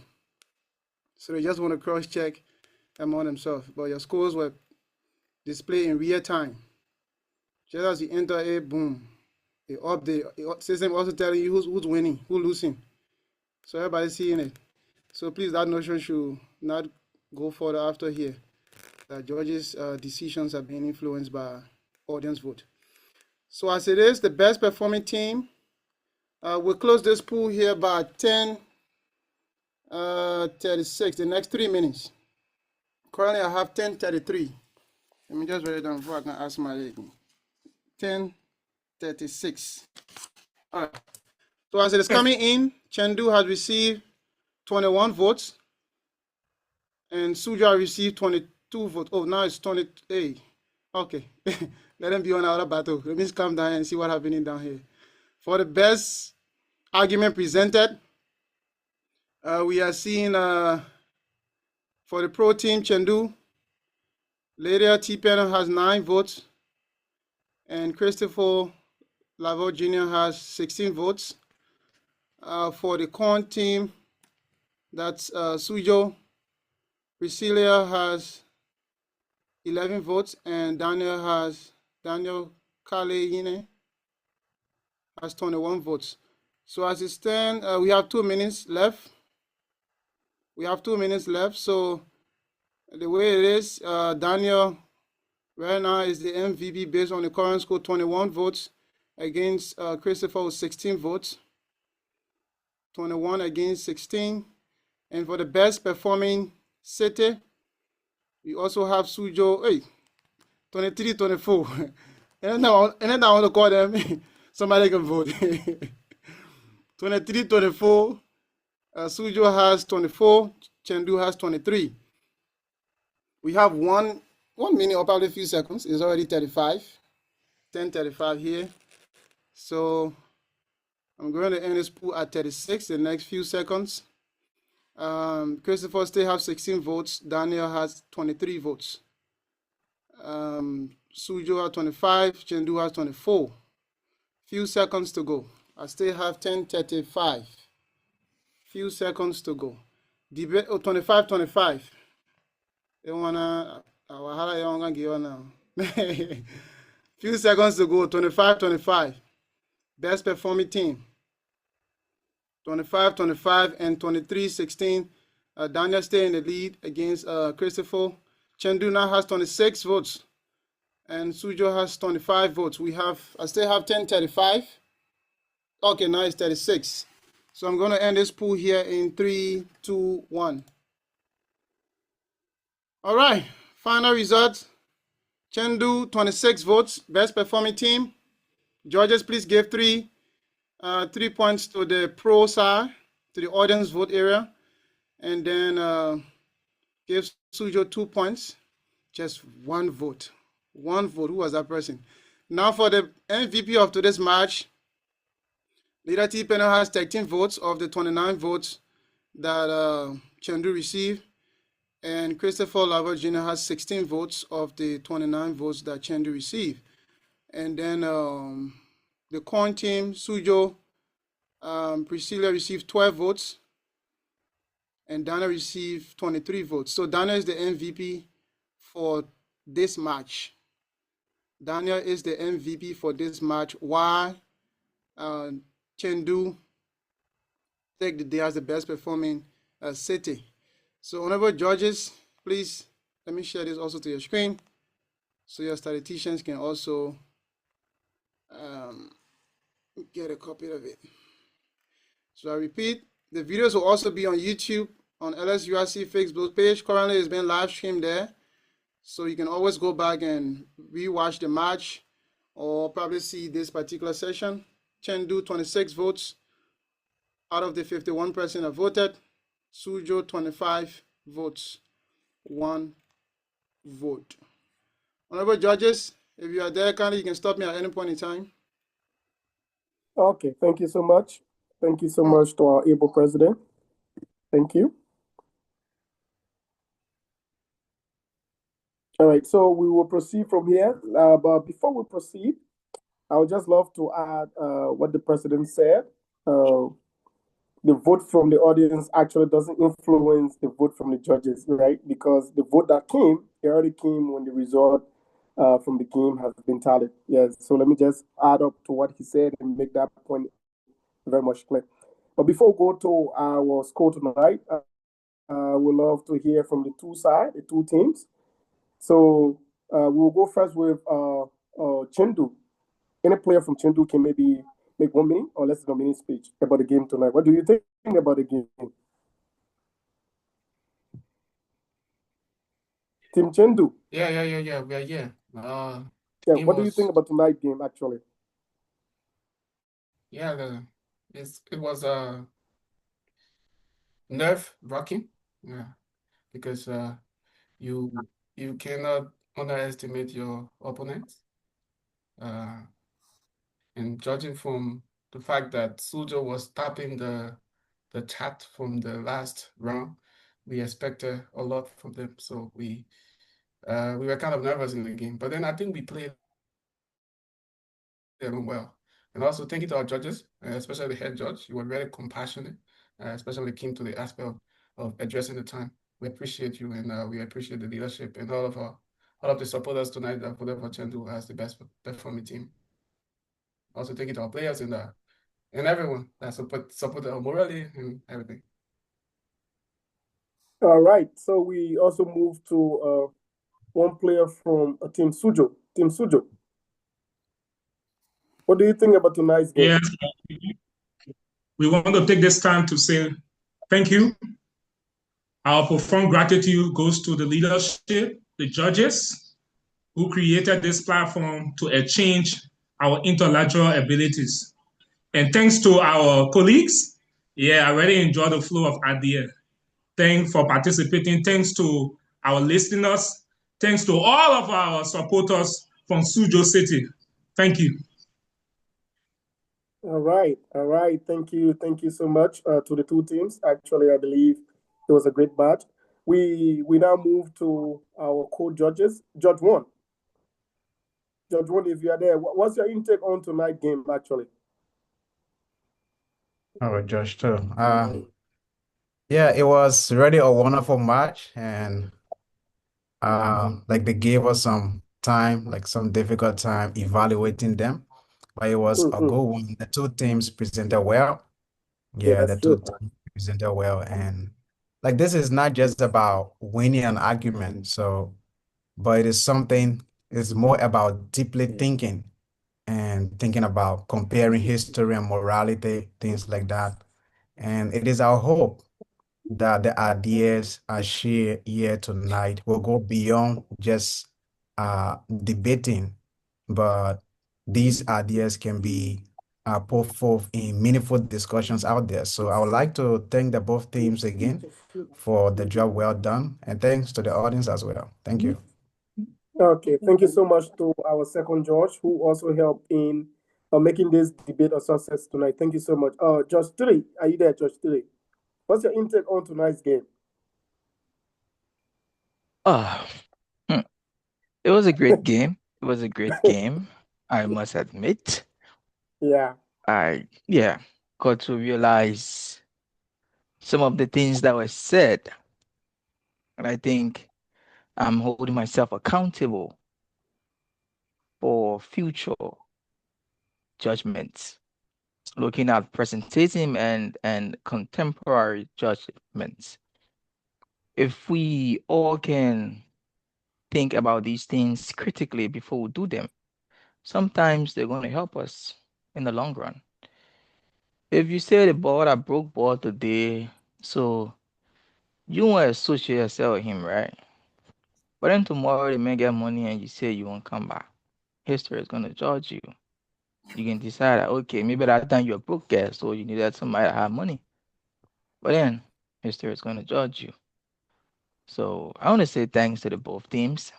You guys presented very well. You enlightened us. I was so much glad when I heard the closing arguments from the both teams. Now I want to clear this. I saw people in the comment section. I saw people in the comment section trying to talk down on our debaters tonight. I want to say that was wrong. No one went above their time. When I mean no one went above their sound when it comes to speaking. Because let's be clear here, this is an intellectual discourse. It's very different from a political rally. When each of the debaters spoke, they spoke intellectually. They did not bring the political rally from Liberia, Amanda, Witu, and other things. They spoke intellectually. So I want to commend them for that. And I want to say kudos to them. We hope to see more of these in the next round. And I'm grateful for these games. Thank you, sir. Thank you so much to our third judge. Thank you for also serving your people tonight. Thank you. Before we go to the score, we will ask two audience, one will be male and a female, for any statement. What do you think about the game tonight? Two audience. Just two. I'll be looking for the hand, or maybe the co-judges can also help me. If you see, let's see. But Gaji, you can go ahead. Okay, yeah, go ahead. What do you think about tonight's game, actually? All right. Again, I would say that it was actually another great night tonight, and I regret not sleeping up to 10:44, having been certified by those presentations. And again, thank you to the judges from the first game to this game. And continuously, I will say thank you to our Honorable President and the leadership for this all-important debate. All right. So the debaters, honestly, they have done well. And again, I will say thank you to the teams, rather, that brought on our female counterparts in this discussion. Right? It was so good that you have females discussing today, and like we rightly said, for this debate, we were not expecting much from them, but to encourage them, even though they did their best. All right, so we all should encourage our debaters. And let me just join Mr. Doe. To debate, it is not an easy thing. I once upon a time witnessed one of our games back in the days at Jimmy Jorokon, and our rebuttal only had the introductory lines or protocol observed. That was the only thing he said for the 10 minutes that were given him. So it is not easy to push the points. Let us encourage them rather than tearing them down. All right. So again, one thing we would love to see next time is the eye contact. We are doing well, but let us try to bring on the eye contact. Thank you. All right, thank you so much. Any female? Professor, you saw any hand up there? If not, we go straight to anyone else? Okay. No, let's just go. We have to do the draw with them tonight, so okay. So let's just go directly to our scoreboard. So we have three judges that voted for the teams tonight. And the pro team, which is Chengdu, Church 1, the pro team, Chengdu School, Church 1. The pro team carried the point of 181, Church 1. The pro team for Chengdu, Church 1. The con team, Suzhou, Church 1, 178. Judge 2, the pro team, 186, that is Chengdu, and the con, 188, that is Suzhou. Judge 3, 190, that is the pro, which is Chengdu, and 186, which is Suzhou. The margin for Judge 3 is just 4 points, and that of Judge 2 is 2 points, and that of Judge 1 is 3 points. So the total score from the judges is 557 points. That is in favor of Chengdu City, which is the pro team, and 552 points in favor of Suzhou City, which is the con team. And the total points, right, that is including the vote from the audience. We have the pro team, which wins this debate with the total score of 560 points. And we have the team from Suzhou having the total points of 554 points. So we want to say thank you tonight, and we hope that we can continue having this kind of scholarly debate. Thank you so much. Mr. President, you can take over, sir. All right. Thank you so much, and congratulations to everyone. To the audience, thanks for following. Those on Facebook, YouTube, thanks for following as well. You losing a game tonight, especially when you won your first game, does not mean you are totally out of the tournament. That was basically the group stage. So we are just dropping the least 2 from the group. That means you will still be going to the quarterfinals. So please stay out of the cities. Please stay for the draw to know which team you'll be facing for the quarterfinals, and also the topic that you'll be debating on. Things will change. You might not know the position as a pro or a con. Now you're already familiar with the process. So you'll come here on that day and then decide if you are for the motion or against the motion. That's the level we are taking it now. So you have to, when you prepare, you have to prepare for both ends. You don't know which side the con will fall on. So during the game, that's when you will know if you are defending the motion or against the motion. So prepare well, and wishing you all of the very best. Honorable Chairman, do you have anything? No, nothing. I think we should move straightly to the draw, because we're against time. The others also stay if they want to stay, right? If they want to see the draw. Yeah.